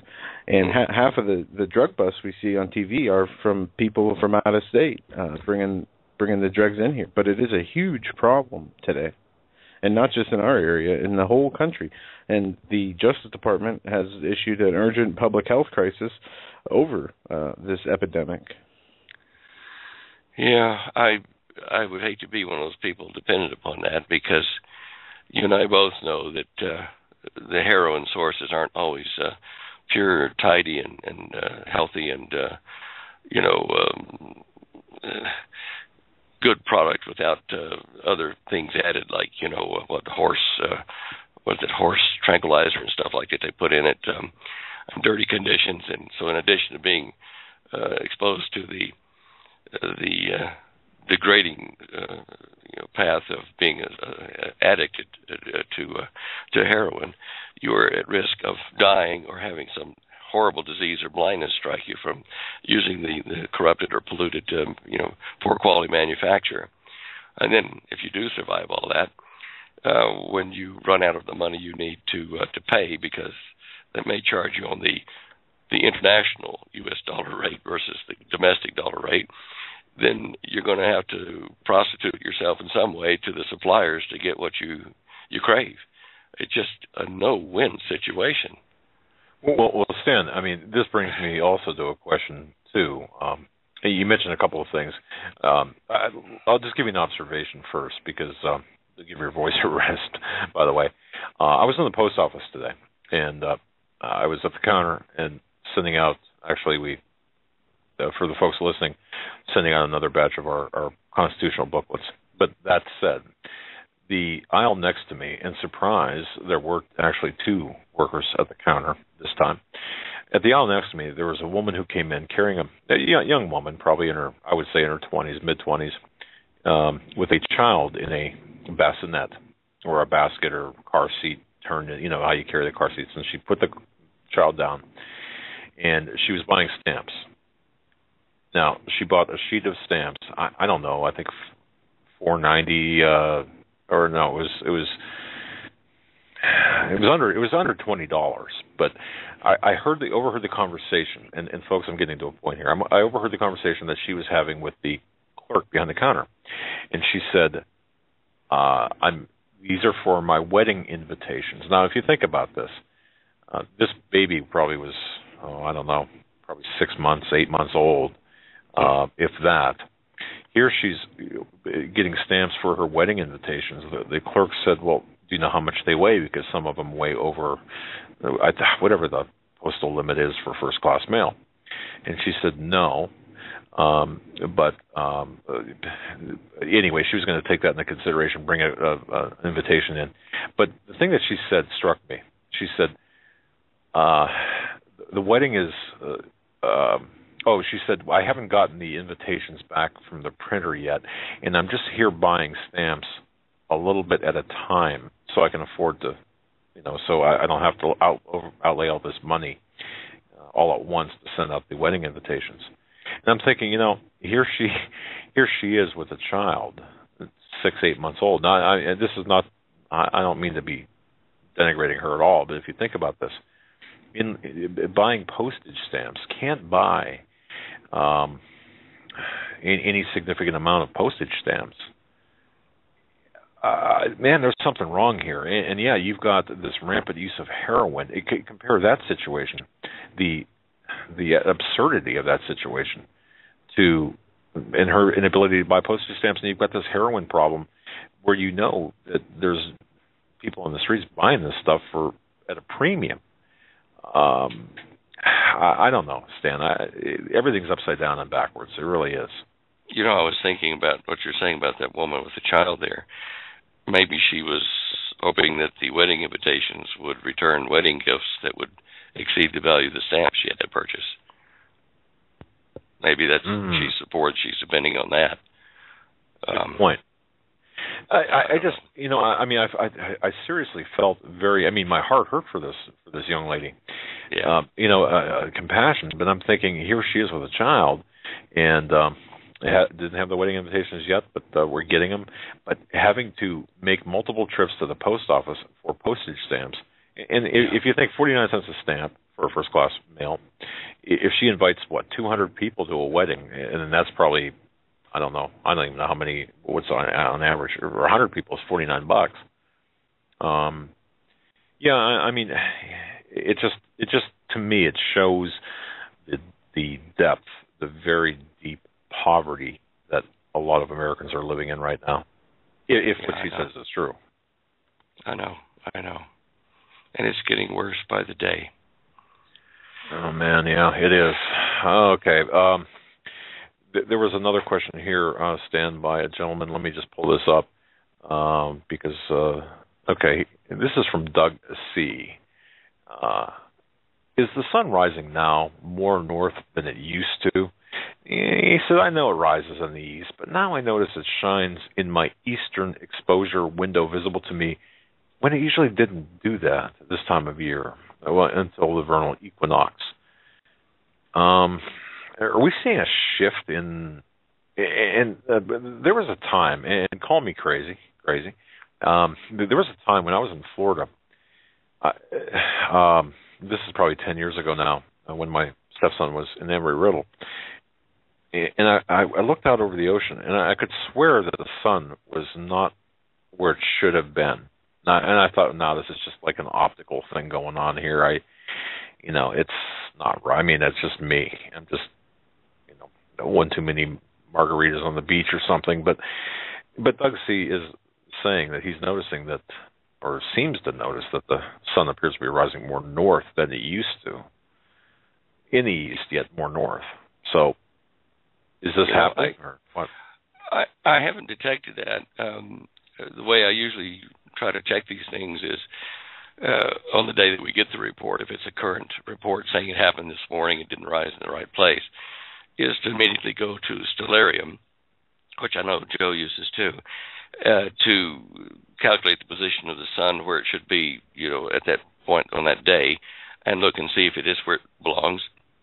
And then the following day, at the same time that they reported the day before, see if we're seeing a deviation. And so far, I haven't been able to get a significant deviation due to the crudity of my measuring the angles of elevation and longitude or bearing. But I do think this will happen eventually, but I can't answer that about that particular guy's situation. It might be that the light being more shifted to ultraviolet is more noticeable by him now, or he's paying more attention to it now that all the discussions coming up about the magnetic pole deviation, which is significant, and possible spin axis reversal at some point in time. That does make people here in Indonesia. We've had emails and stuff from people there saying that the light that normally would go onto their garden in a certain place is not in the right place, and I just can't. I can't find hard data on that yet that I can say positively yes, this is happening. It may be that there's a slight wobble, and on maybe a 1 or 2 day excursion, that the Earth does deviate just a little bit in its spin axis, and that causes the report. And by the time we get the data, we go to look at it, well, it looks okay because it just did a little transient wobble and back to normal. If that's the case, then we're getting very close to a significant wobble that endures for a lot longer. Kind of like a spinning top on a table as it starts slowing down or gets to that end point. Is that what you're saying? Kind of like? Yeah. You know how it kind of goes to wobble and back up, and then wobble and back up, and then finally it falls over. Interesting. Okay, I get that. Well, you see my hands moving up and down as I said that. Some questions here, Stan, on earthquakes on the West Coast. We had several 6.8 or 3 6.8s. It looks like off California coast yesterday, and today it looks like we have just now recently a 5.1 off the coast of Oregon. Also a few shallow in northeast Ohio. Start with the quakes on the West Coast. Some people are saying that even this is a build-up to a bigger quake in the imminent future. It can also be a lucky break in that it's relieving tension on a bigger quake by having a relatively smaller quake instead of like a Richter 9 or something, which would be 100 times stronger than a Richter 7. If you have a Richter 7 that relieves part of the pressure, that would be great. Now, I'm not saying that's what's happened up there near Eureka, because that's near the Mendocino fault line, which comes in just underneath the Juan de Fuca plate. And that's not a good place to have earthquakes of any kind or any significance anyway. And the fact that there were so many aftershocks and felt inland kind of makes me think that the plate, the western plate there, is fragile, is delicate, shall we say, and that it reverberated with that quake more than normal. When they happened down in the southern part of California, near the bay, near the Gulf of California, but west of the Salton Sea, that area there is extremely sensitive, like a thin rubber plate that you vibrate, and it just vibrate like that, and have aftershock after aftershock from just a minor earthquake. That area worries me. And now that we go up to the Mendocino fault line going into Northern California, that area there is, it's under pressure, known pressure, measured pressure to have at least a Richter 9 earthquake release if it releases all at once. It's overdue, and it's almost locked. The Pacific plate diving underneath the Cascadia Range there is almost locked, like two pieces of rubber moving past each other. They stick together until finally the stress overcomes the friction, and pop, the top part zooms ahead. And in this case, it might zoom ahead and start making little islands in portions of California that were above water. And not only that, in the Long Valley Caldera, where Mammoth is, I've been getting notices here from one of your listeners, initials VCR, thank you for that VCR, with the data he's been collecting off of the monitoring site there for Mammoth from back in February, and it's inflating. The caldera is inflating at a rather rapid pace compared to what it did over the last 10 years. According to what he's seen here, in a 5-day period, the whole caldera inflated 30 inches in the center there, which is interesting. I mean, it's not Yellowstone, but it's certainly telling us that in California there are a lot of seismic events in progress. Let's see, now that was California. Okay, and over in the eastern states, in Ohio, in that area there, I don't know what to make of that. That seems to be an anomalous spot for it, but hey, it's close enough to the New Madrid that I pay attention to it. Was there a third place that he asked about? I forget. No, that was all. It is time to be paying attention to the earthquakes on the West Coast, particularly. There's something going on there. We had a guest/caller on earlier talking about Tamu Massif, the volcano in the Pacific, volcano in the world's largest volcano. Any activity, any concerns about that? While we're speaking about the stuff going on, on the West Coast, any thoughts? I haven't looked at that in the last week or so, because of over the last 20 years, is that about right? Yeah, the last 20 years, there have been some significant rises in the sea floor in various areas from New Guinea around into toward the Marianas Trench. So when you look at this volcano, if it's on the rise, it could be a product of a large subsurface magma bubble moving, like the hotspot that formed the Hawaiian Islands and then the submerged chain of islands to the northeast of Hawaii. As the mantle moves over these hotspots, it causes eruptions of volcanoes, and sometimes with that you get the expansion or the rising of a dome. There are just so many things taking place at once here that all I can say is that we're headed for an interesting next couple of years. Well, I would say. Go ahead. On that thing, there's a lot of discussion going around now about the 4 blood moons. Are you familiar with that? Very much so, yes, Dan. Okay. Yep. One thing I wanted to put into that discussion, the 4 blood moons certainly are, symbolic of things happening to Israel on God's timetable, and so is the Tisha B'Av, the 9th of Av, for bad things happening to Israel, and there are very good arguments there. But one thing I want people to remember is that when you relate that to the moon turning to blood in the book of the Revelation to John, is this. In that same part about the moon turning to blood, is the earth will become a sackcloth of hair. It'll go darkish. At the same time, not give up its light so much, and the moon will turn to blood. Now, it's talking about a solar event, whether it be a cloud passing between us and the sun, or whether it be the sun actually emitting low-temperature debris around it in a shell, which temporarily lets the infrared light through, but not the ultraviolet, which would mean that we would get a red hue, a very deep red hue, to the moon. And all countries, not just Israel, but as the globe turned, as the earth turned, all countries would be able to see that blood moon.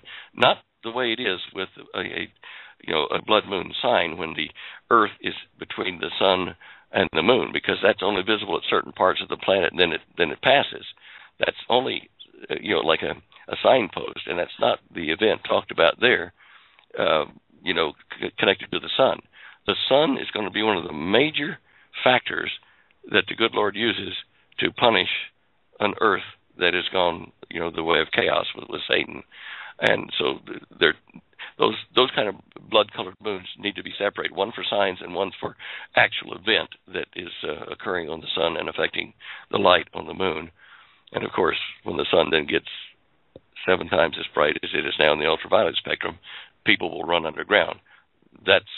Although that may be called a sign, it is definitely a physical influence on the Earth caused by the sun itself.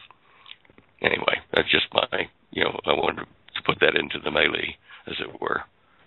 We appreciate that, Stan, and we've had several people email us about blood moons, and we've discussed privately here about the blood moons and the significance with respect to God's timetable, and I think you did a wonderful job. Stan, if I don't ask you this question, I've got probably 2, maybe 3 dozen people are going to probably send hit squads after me if I don't ask you about this. Right. The missing airplane, from potential exotic weaponry to supernatural possibilities to more the mundane. What's your gut telling you on this one? Well, if we can trust the news reports, there are 2 individuals that had fake passports that got onto that aircraft, and they do look, I suppose, Asian. And the plane did apparently do about a 180-degree turn just after it took off, heading in the opposite direction where everybody's looking. Data that would normally be available to the to the companies that report where a flight is. You can say, I want to check on flight 945 from Dallas to Houston. Where is it right now? And that's a GPS-type locator. And that went offline within about a minute of takeoff. So if it was a hijacking, someone knew what they were doing, and no alarms were raised, no secret buttons pushed. The GPS locator somehow or another, stopped. The beacon stopped. I don't know why. There was an American on board with his family, or so is that was that some kind of a person they were after, a person of interest for technology or political means? I don't know. At this point, I tend to more of the practical, clever hijacker theory than exotic weapons or anything else like that. I just can't see the purpose of disappearing a whole airline like that. I do think it's a pretty interesting sleight of hand, a misdirection to hide it and the passengers. But that's where my money is on that, rather than anything exotic or mystical at this point. You want exotic and mystical? Did you say an article on our front page there about Australia going to be using infrared lasers to blast stuff out of the orbit around the Earth?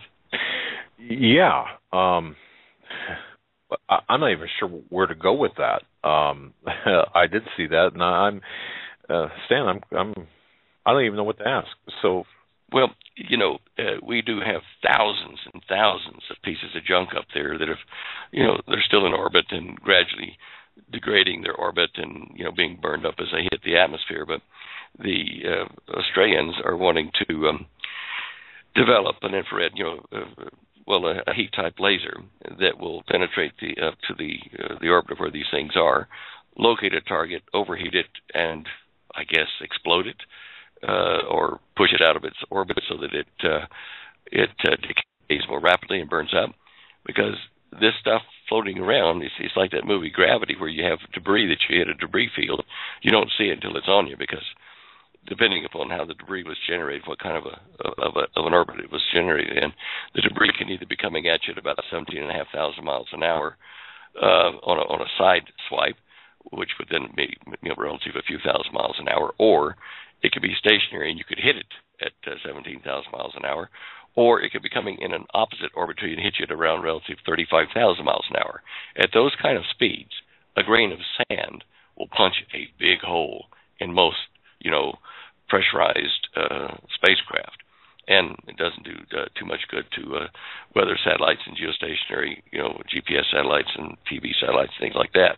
So ideally, there has to be a way to get rid of all that small debris that you can't track too often out of there. Now, they're going to go after things that we can track, but as I say, a grain of sand will probably not show up on any of the tracking devices that we've got, or tracking frequencies, because it's too small.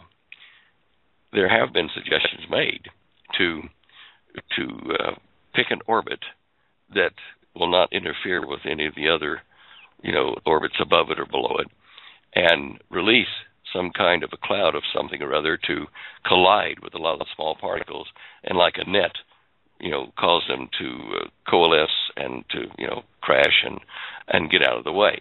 It is a growing problem that if we have a large asteroid that comes close to the Earth but doesn't actually strike it, but it shakes it up a bit, or if we have a large CME or series of them that heats the atmosphere of the Earth so that these things that are in the upper edges of the atmosphere, these satellites, start to change orbit. They could take out a lot of our communications and, maybe the space station itself, just because of normal ambient conditions changing. So it's time to get rid of the trash. And what the Australians are suggesting, we'll get rid of a good portion of it if they can lock on to the target long enough to heat it. And one of the problems with lasers, when you start playing in the upper atmosphere, is that they're deflected by the magnetic field and changes in it. And so it'll be like not a straight shot. It'll deviate a bit depending on the magnetic field. This has been known since the mid-'70s when tests were done. I applaud the effort, but it's going to need more than that to fix the problem that is growing daily. Yeah. I was just envisioning those lasers. To me, those are exotic weapons in the way that they're being used, perhaps more than the actual lasers themselves. I'm not even good at asking the questions because I don't really understand the venue or understand the larger. Did you guys see the drones that could taser people from the sky? Yeah. Again, Stan. Here's a technology that, well, I understand tasers and I understand drones, but what I don't understand is being able to use a drone to send or taser someone from a distance, a significant distance. Yet we have that. Did they say that what the distance was? I forget that. I do not remember. Well, to me, anything outside of normal eyesight range is significant when you're talking about a taser. But I suppose the same technology that would, I guess the same technology would apply. Are they taser by wire? Or are they taser by charged particle? That's the difference. No, I think the latter, Stan, according to what I read. Joe, I'm not sure. They call it Cupid, the Chaotic Unmanned Personal Intercepting Drone. Right, but I think it's particle laser or particle taser as opposed to, it doesn't have a tether attached to it. Let me see. I got this ad playing here in this article. Let's see how far away. It says the project is over-engineered. They did a demonstration, and it looked like the demonstration was done from a short range. Yeah, I'm not seeing a distance here, but it is called the Cupid system. It looks like smaller drones, not the big MRAPs. So maybe it would be something close, much closer than we would think. I would think that would be the safest way, the most reliable way, would be to have, the two-pin strike with the wires connected to the capacitor up in the drone. Otherwise, the charge that they could impart to a target like that just in the air would run the risk of shorting out itself as it travels to the target. So, it's not impossible, but let's say that it's... Actually, I understand that, Stan. You made that. That's interesting that you said that, because I would look at it like a kind of a short circuit. The way it. Yeah. Well, okay, I get that. All right, and if I get that, folks, I'm sure y'all can. Well, I'm not saying there aren't ways to do that. It's like the. And yeah, looking at the video, it is the two electrical cords. Oh, okay. Okay. All right. Well, that takes some mystery out of that. Last question for you, Stan, and I know you're hurt. I got to send you a thing of honey or something for what you're doing. Worry, I'll be fine. Holly just made me a hot drink of honey and lemon. So. Yeah. Well, I'll tell you, it just hurts me to listen to you. Larry from California asks if we could work it in, and we don't have to go too deep on this because I get what he's asking here. Any thoughts? What are your thoughts on the holographic universe theory? Holographic universe theory. I'll end it there. Is he meaning that we're in holodeck of some sort, like Star Trek talk, or? He doesn't. Larry, I apologize. You don't really get into it. It's I don't want to presume what he means, but if the holographic it just universe says holographic universe theory. Well, let's try to figure out what he's saying there by saying this. If he's talking about the universe we live in being like a virtual environment and not the real world where God and the other beings he has in his chain of command live in a parallel universe, then yes, what we have here is not reality. The Bible speaks of reality being in where God dwells, and it's like a parallel universe. As far as us being truly holographic, like light projections in 3D, that doesn't incorporate things like mass and gravity and things like that in that kind of a definition. In fact, the Star Trek holodeck is not really correct in the way they describe it, because it actually has mass. The light photons are coalescent of mass, which behave as normal mass. And when you get to that point, it's really mass. It's not just a light beam, or a series of them projecting images or creating 3D images. So I don't think that we're that kind of a universe, but I do think that we're a virtual courtroom in the terms of digital virtual. You see what I'm saying? Yes. I think that's what he might be saying. Okay, because I just took a second here to just plug it into the search engine, and the Daily Mail, or the Mail Online, last year, 2 years ago actually, had this, year and a half ago, had, "Are we living in a hologram? Physicists believe our universe could just be a projection of another cosmos." And it gets into the holographic principle, claiming that gravity comes from thin vibrating strings. Here we go with the string theory of the universe. And I think you like your universe loopy, right? Or are you a string theory guy? Because I think I asked you this before. Yeah, I'm not strictly a string theory guy, but then I'm not the be-all, end-all of the mathematical approximations they make. I tend to come up on the side of concentric universes, and concentric around masses, around atoms, around planets, around stars. And there are levels of other universes built upon these centers, these points. And so rather than string, I'm concentric shell type theory, which was more in line with what Einstein originally proposed. Okay, all right. And I'm going to sneak in one last question, because this is my question now. I had the occasion to speak with a physician today, somebody I had met, and we were talking about a different matter, and I looked at him, and this is a physician who has seen death upon death upon death upon death. Actually, his my doctor and him, they're friends, and I'm friends with my doctor. But bottom line is that we had a kind of a discussion, and I looked at him and I asked him, I said, "You've seen so much in your 30 years of practice."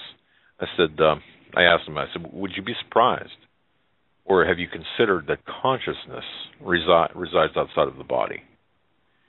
And he looked at me for a minute, thinking perhaps like, I just felt this glare go through me. And he said, that's interesting you brought that up. Never did really answer my question, but I'll just pose that question to you, and I think I might have in the past. Is it possible that our consciousness resides outside of our bodies? Well, yes and no. Possibly, sure, it's possible. Because of my out-of-body experience years ago, back in '69, I think it was, I did notice a huge difference in my cognitive functions in the body versus out of the body. And because of that, I think what happens is that we do have a much greater consciousness, like a capacity, which is in the parallel dimension, parallel universe to us. And although we have that huge ability potentially, it is only manifest in our universe through the brain that we're given, through the physical conduits, and that limits it. Because as soon as I got out of my body, my consciousness, my awareness, my intellectual ability just absolutely mushroomed. I could not believe what I was seeing and experiencing and knowing.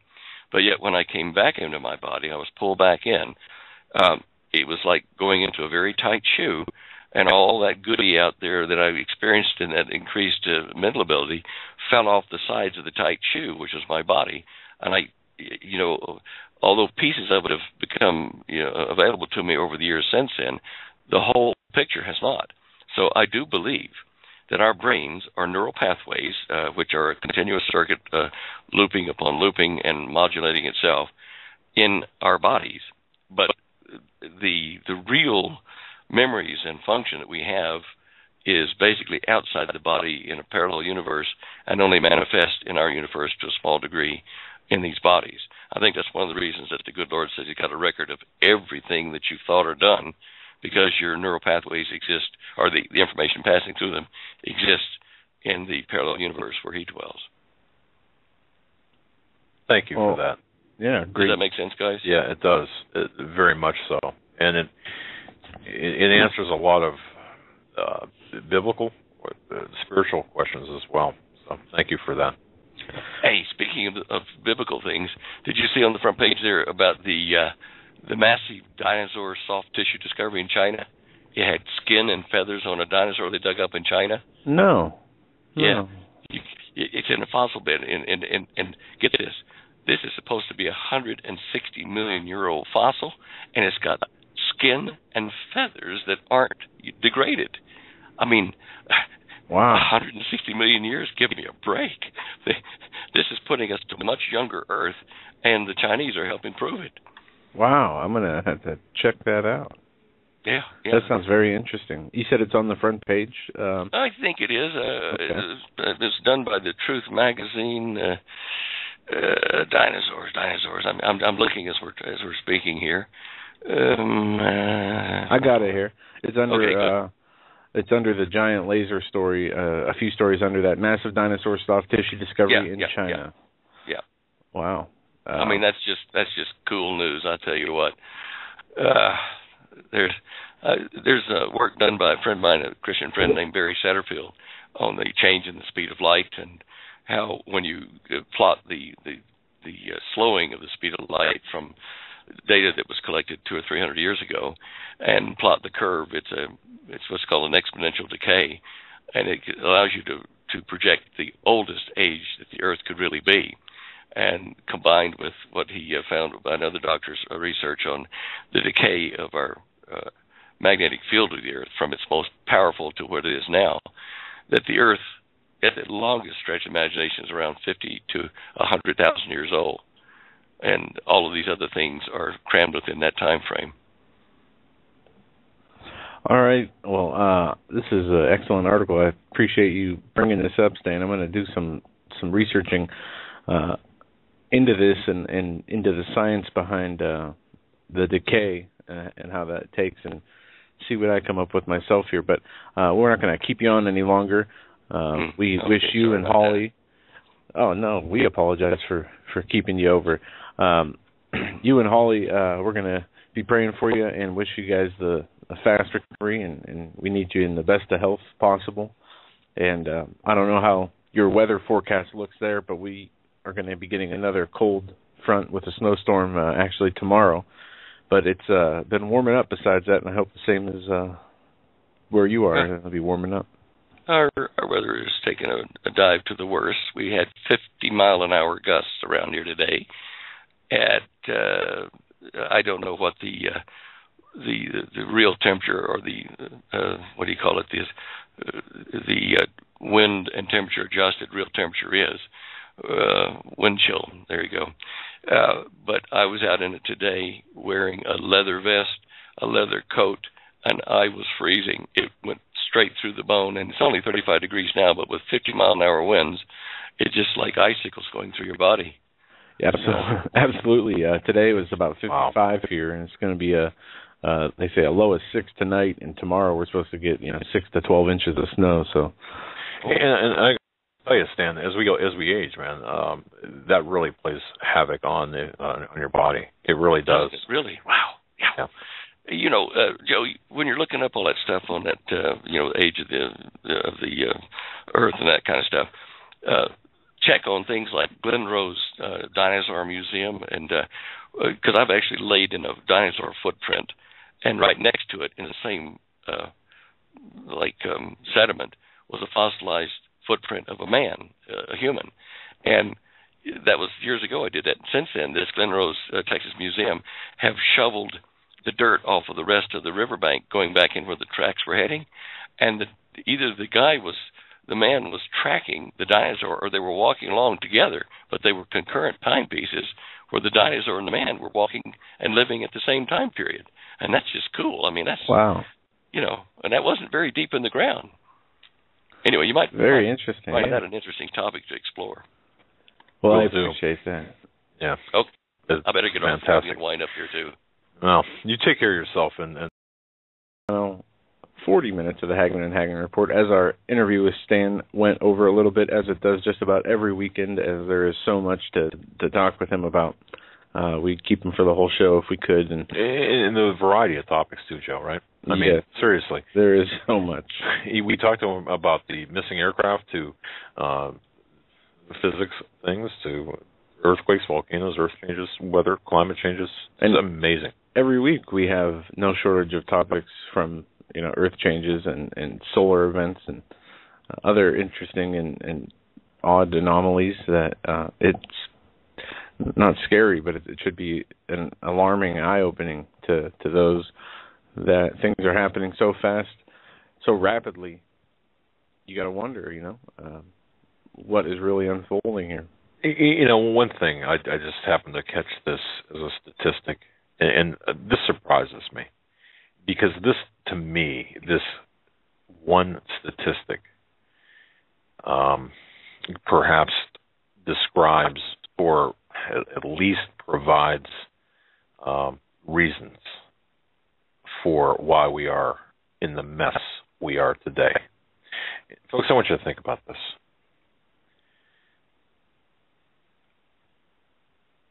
I'm going to pose this in the form of a question, and those in chat can put the number in as a guess. How's that? And those listening to this live, you can play this out in your head. But there was a recent survey taken.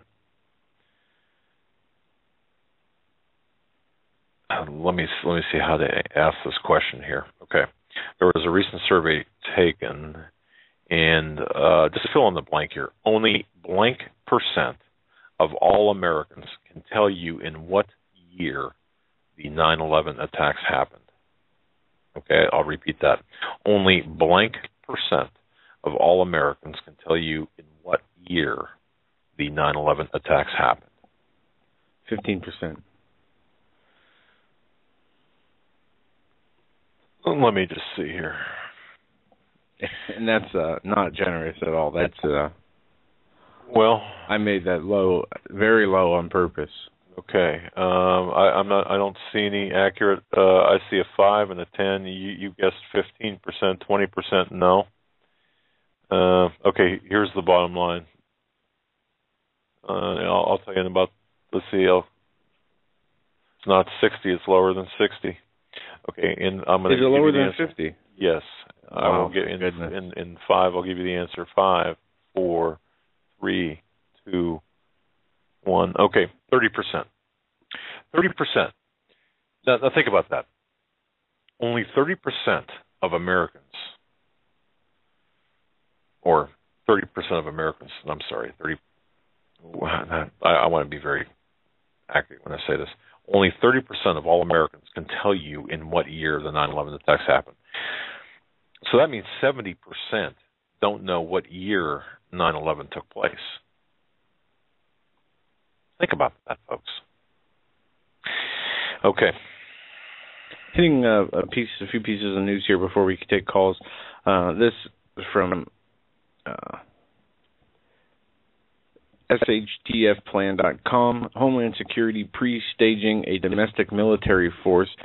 By the way, Joe, that you abbreviated that. Yes. The what hit the fan. Yes. Plan.com. Okay. During the Iraq and Afghanistan wars, the U.S. Army built up 28,000 MRAPs, Now the U.S. Army has announced it is giving 13,000 of them away for free. Well, who will be receiving these trucks? Homeland Security and U.S. local law enforcement. It goes on to say, instead of mothballing these MRAPs, Homeland Security is evidently pre-staging a domestic army of militarized agencies, police, and law enforcement. While police and agencies say that all the military equipment from DHS grants will only be used against crime, the trust in the American alphabet agencies has been broken, now that some kind of extent at which they are using technology to monitor and probe its own citizenry. DHS and many others, they're stockpiling. Recently, Marine Colonel Pete Martino spoke plainly during a Concord, New Hampshire City Council public hearing over the city's intent to procure an armored attack truck. The manufacturer's description, although the police prefer rescue vehicle. He said, what is happening here is a buildup of domestic military because it's unlawful or unconstitutional to use American troops on American soil. He goes on to lay out a picture of how these some older troops and defense contractors, SWAT officers, are being trained, and law enforcement agencies are being given these military vehicles, and they are building these military law enforcement agencies up to be paramilitary agencies. And you know this has been going on. You know, all we have to do, folks, is look at Connecticut. And I do believe, if you have not read from freedomoutpost.com, the exchange, I think Freedom Outpost perhaps has got the greatest coverage on this Connecticut police officer. But the bottom line here is this. If you look at what's going on here, there's an admission with this Connecticut police officer. You could tell that he was speaking from a position of knowledge, I suspect. That's probably the best word, a position of knowledge. The ultimate objective here is to confiscate, not just register, but confiscate weapons. So, and magazines and anything that the state wishes to declare contraband. So if you think about this and think about the indoctrination, and remember the videos that we saw, I think Alex Jones had done a lot of the videos, or at least had offered the one up. This was, I think, in June of 2001 when it was actually captured, where you had law enforcement training saying, well, the founding fathers were terrorists, or the nation's first terrorists. You've got this mindset that is growing, and you've got the divide that's deepening. We don't have to tell you this. So these MRAPs, the weapons, they're going to be used, of course, against us, the citizenry. No doubt in my mind whatsoever, and I think Stan made it pretty clear that that's what's going to happen. And I think that they are really, the powers are itching to create this scenario. And you're going to see more, according to my sources, you're going to see more gun registration bills across the country. Boy, I'll tell you, this is not a good place to be. By the way, and I think you mentioned this yesterday, the police officer in question who made that comment, Joseph Peterson, was on workers' compensation, back on workers' compensation, or that has been extended. So, you know, folks, all we can do is prepare. And the only thing I would say with regard to this and the MRAP story that you mentioned, Joe, and there's really nothing legitimate. There's no legitimate reason that I can see for a municipal or a local law enforcement agency to have these types of vehicles, the military-style vehicles, because who are they going to use these against? They're going to use them against the people. But at whose behest, at whose requirement, who's going to give the orders to do so? Because the equipment, the MRAPs, all of anything you get from the federal government, and I remember having this conversation with a sheriff here in my county, who is now retired and is not the sheriff anymore. But he said anything that comes from the federal government comes with strings. So just think about that for a minute. All right, with that, we're going to go to the phones and take some calls. We're going to go to area code 937 first. 937, you're live on the Hagman and Hagman Report. What's on your mind tonight? 937. Hello. Hi. Hi. Sorry, I had my phone on mute. I know how that is. I know how that. Would you have an iPhone? Yes, I know. Okay, all right. Yes. My name is Tricia. I live in south of Dayton, Ohio. I've emailed you a few times about things. Earlier, I emailed you about Michael. Yes. Okay. I have been following a man named Jesse Waltman who calls into Pastor Paul's show. And he started his own blog talk. And Michael has called into his show several times between December and January and has been talking about many things. That's why I sent you the email to ask him. Yeah, about the NASA. That's part of the things he's been talking about. Yeah. Right. Okay. Yeah, and I apologize. I got your email after. That's okay. There's a lot going on. This is a very busy time. It's just that he talks about things that we don't, normal people don't know about because they don't disclose it. So that, it's very interesting information. So, but he has spoken about the last half of the year, some stuff coming in that NASA was watching. And, that kind of, when I heard that person call into John Moore's show and talk about that, and that he saw documentation of it, that was a big wow moment. So. Does it seem like there's this confluence of information when it comes to things like this, including what you're referring to? The things coming in, the objects from the sky. In other words, meteors and meteorites when they strike. Mm-hmm. It seems like we're getting more and more information. It seems like this is happening. According to Michael, they've been watching things for years, and now they know that these things are coming. And not that it's so much coming as maybe the way the rotation is, and the whole thing with the universe. That it just is that point in time where we'll be colliding, so to speak, with, not necessarily to say we'll be colliding with all this stuff. I just mean the way the rotation is and the debris that's out in space, if that makes sense. Yeah, it does. But let me ask you a question. Do you think, and this is for really all the audience, do you think that our government, for example, look what they've done. They've built a continuity of government center way underground. They've got these underground bases underground. Mm-hmm. It's not conspiracy. It's fact. So that's said. Right. Do you think that they're expecting some sort of horrific event with? Okay. All right. I do. And Michael has said that he expects things to happen based upon when some of this stuff comes. That will be their trigger moment. So if that what a trigger moment. Yeah, it does. Yes, because it will bring everything into chaos, that he says, and it will trigger if they have and their plans.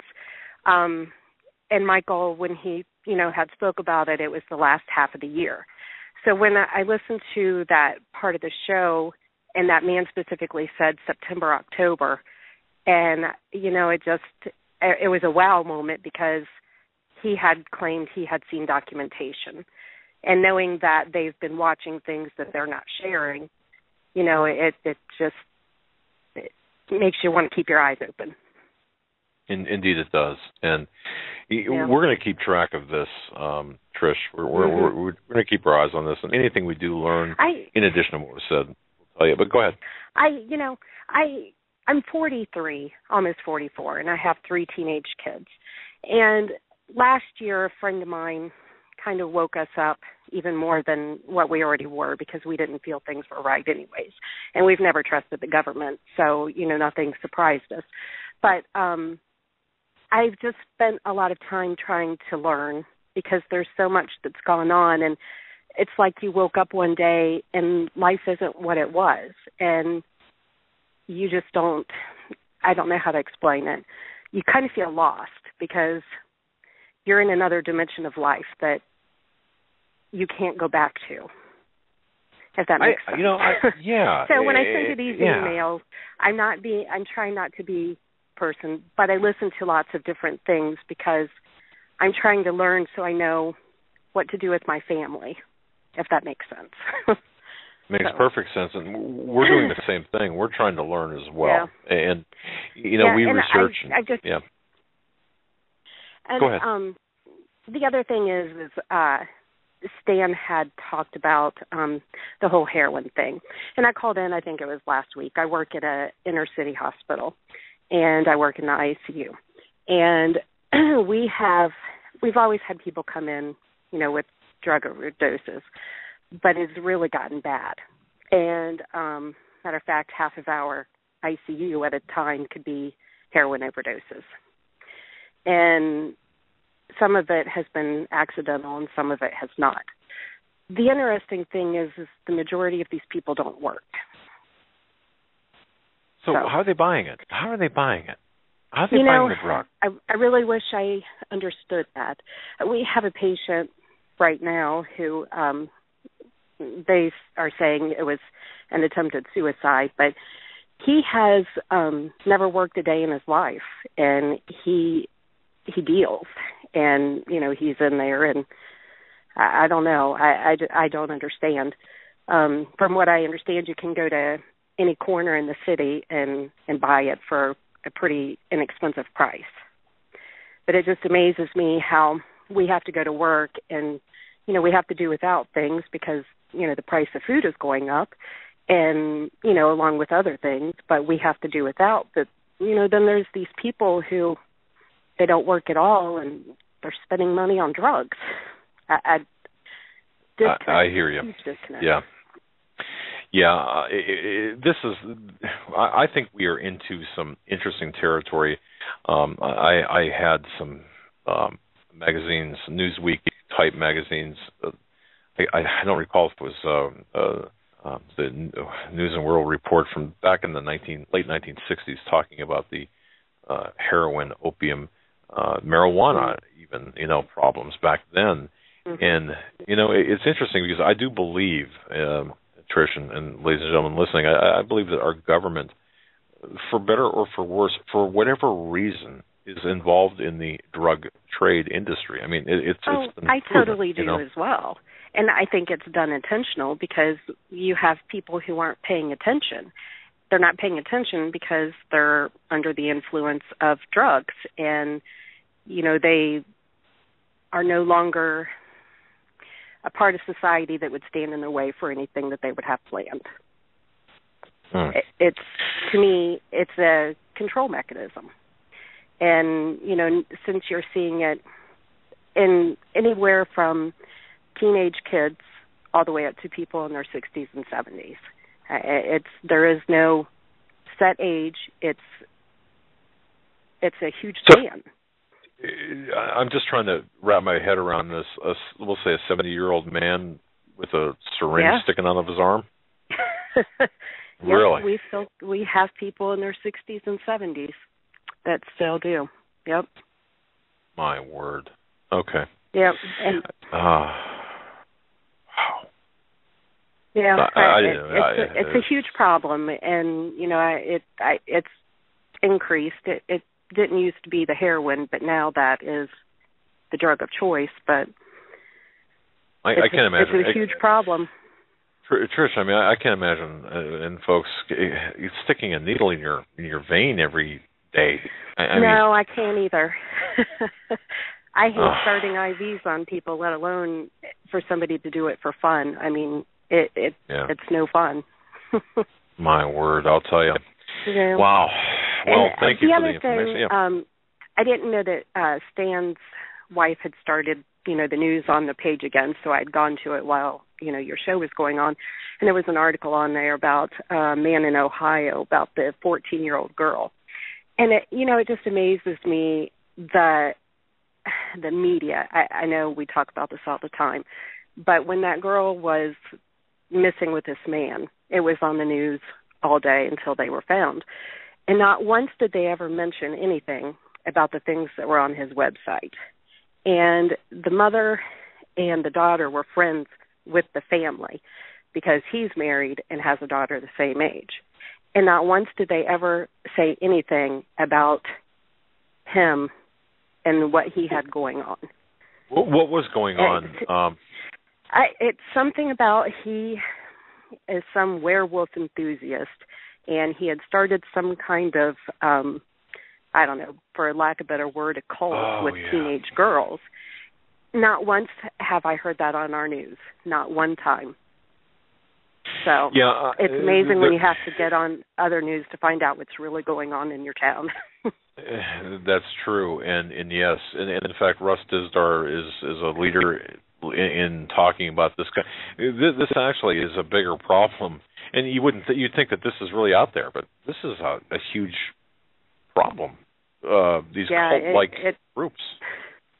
Yeah. Oh, man, I'll tell you. Yep. Wow. The whole social media has really taken us to a whole new place. Indeed it has. Well, Trish, thank you very much. Not for keep the better. learning. No, not at all. I'm trying. Yeah, and we're going to be right there with you learning as well. God bless you. Thank you so much for your emails. Well, thank you very much for all you do. And all right, God bless you. Take care. Thanks. God bless you, too. All right, we're going to move on here to another call. We're going to go to area code 509. 509, you're up next, and you're live on the Hagman and Hagman Report. Good evening, gentlemen. How's it going? Stand on this. Oh, pretty darn good. I woke up alive this morning, and that's a good start. That's the way to look at it. Well, hey, that's about the only way to do her. Listening to Stan, it's like sitting down at the kitchen table with your favorite uncle. Isn't it great? I mean, he is a fabulous interview. Wow. Oh, and it just your attention, you just lean forward to listen to him because you don't really know what he's going to say, and it's just wonderful. Anyway, that flight that disappeared, boy, every time I think about that, it's like running out and pulling the lid off my septic tank and taking a big whiff. I mean, that whole thing stinks to high heaven. I was wondering where you were going with that. I was a little bit worried when you started that sentence. But yeah, it's to me, if you've got and folks, look, I don't know. We've got technology that we don't even know about, and for us to lose a 777, or for anybody to lose a 777, to me, strains credulity a little bit. Well, yeah, okay, here you go, too. Now, if you have cell phones that are ringing, you're going to tell me that they can track me with my cell phones when I go from here to the barn and back, but they can't just figure out where them cell phones are at? Yeah, I don't claim to know anything about cell phones, as people know. However, there are many questions about this aircraft. There's a lot cell of them. phones. Yeah. Well, what's your best guess, caller? I mean, what's your thought? To be honest with you, I can't come up with one yet. I think that there was some very important people on there, and they wanted them. And I mean, who knows? At this point in time, who knows? I need more information. I'm running an information shortage on it. Conspiracies in my head are going wild, but other than that, I don't. I can't say. I don't know. Yeah, and that's one of the reasons, caller, we have not really gotten into or written about or really put a lot of time into the aircraft, because until we really know more, it's all speculation. It really is. Yeah. Well, I got a thought for you here. I wrote it down so I wouldn't forget. Everybody likes to have their little bumper stickers. I support the troops. And all of that. And let me get my glasses on. It's troops. I support you. When the time comes, will you support me? I like that. And that hits right to the point. Was a thought. Yeah. When the time comes, will you support us or me? Or yes, I get that. And that's a question that needs to be asked. Yeah, it has to be asked because, I love our boys and girls. I may not agree with what they're being made to do, but that doesn't make me have any dislike for them. I just wish they didn't have to do what they were doing. Well, you know, I got an email during I got an email during the show from someone, and forgive me for not. I think it was maybe Brian. Brian, who said, "When the time comes, the employee of the state will do as ordered. Remember Kent State." And I remember that. You know, and folks think about that. Yeah. Wow. Yeah, you got Kent State. I mean, there's things people need to wake up. Number one, like the last lady just said, you know, she never trusted the government. Well, you can't.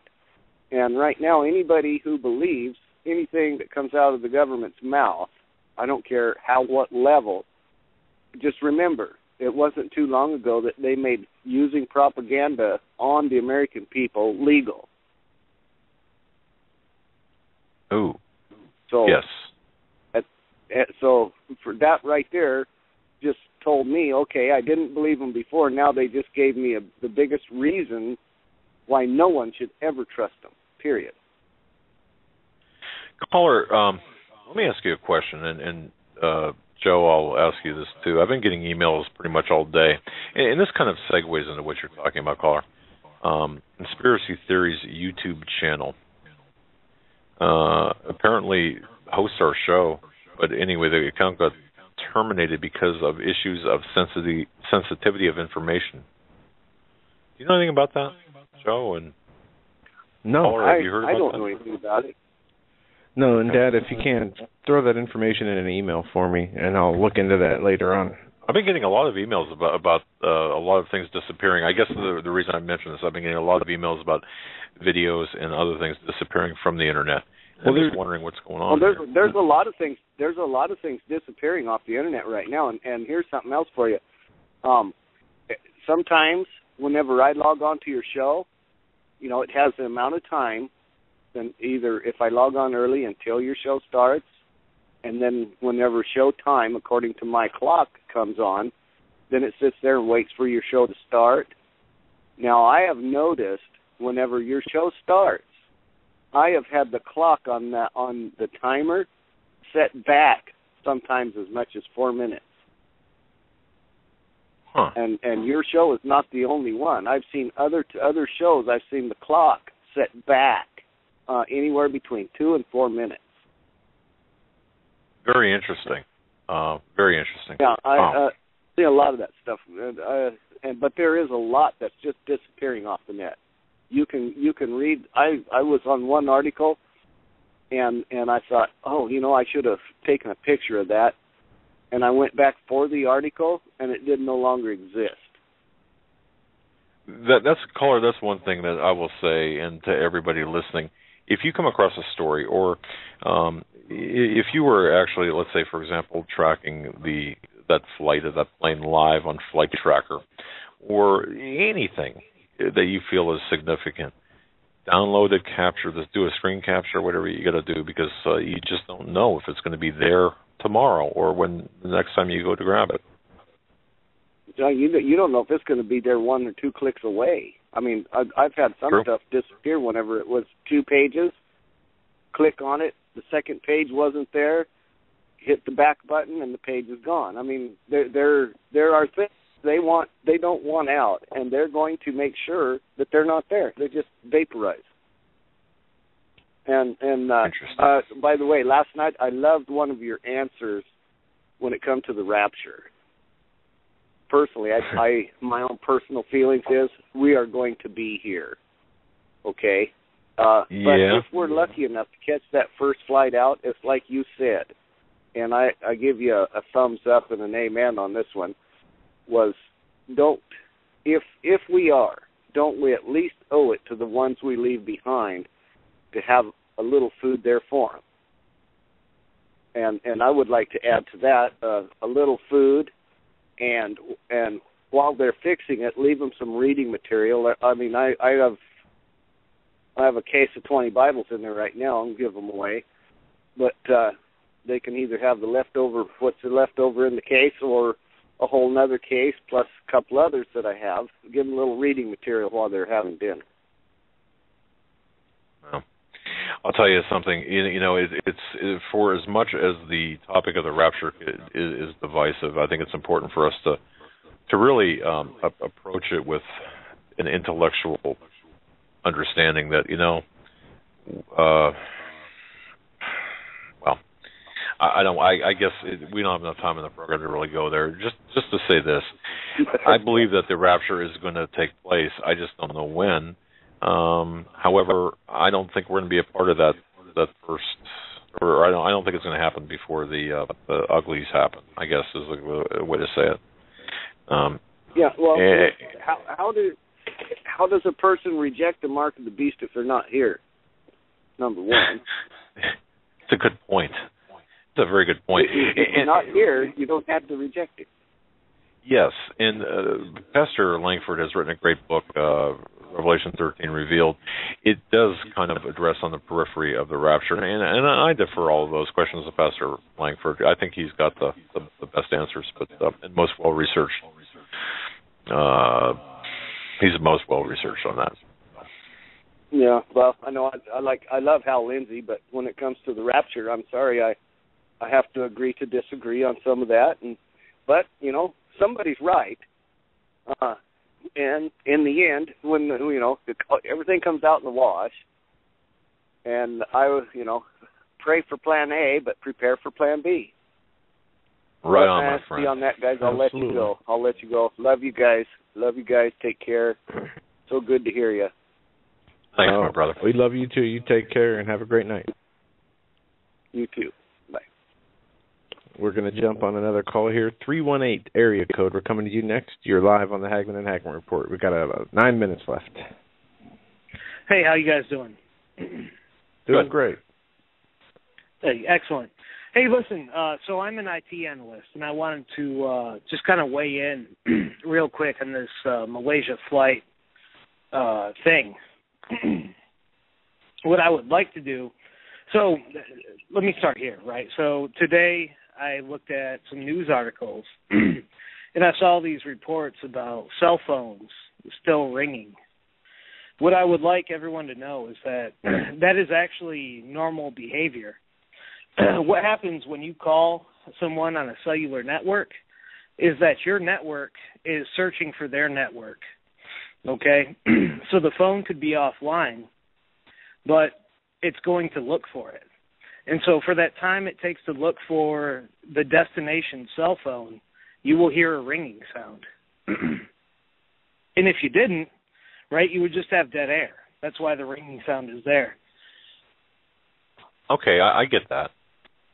Okay. Yeah, so exactly. that's normal behavior. So okay, we'll take the cell precisely. phone aspect. So you could hear like 4 or 5, rings, and the phone could actually totally be offline, gone from the earth, and you would still hear some ringing sounds. And now, by the way, that would be fine with me. Yeah. Okay. Exactly, right? Anyone could test that. They can have a friend, especially a friend who might be overseas or at least out of state, something like that, where it takes a minute to locate them. Have them, you could place a call to your friend, count the number of rings, and then when they pick up, ask them how many rings they heard. They're probably going to say 1 or 2, especially if they're expecting your call. But you might have heard 4 or 5.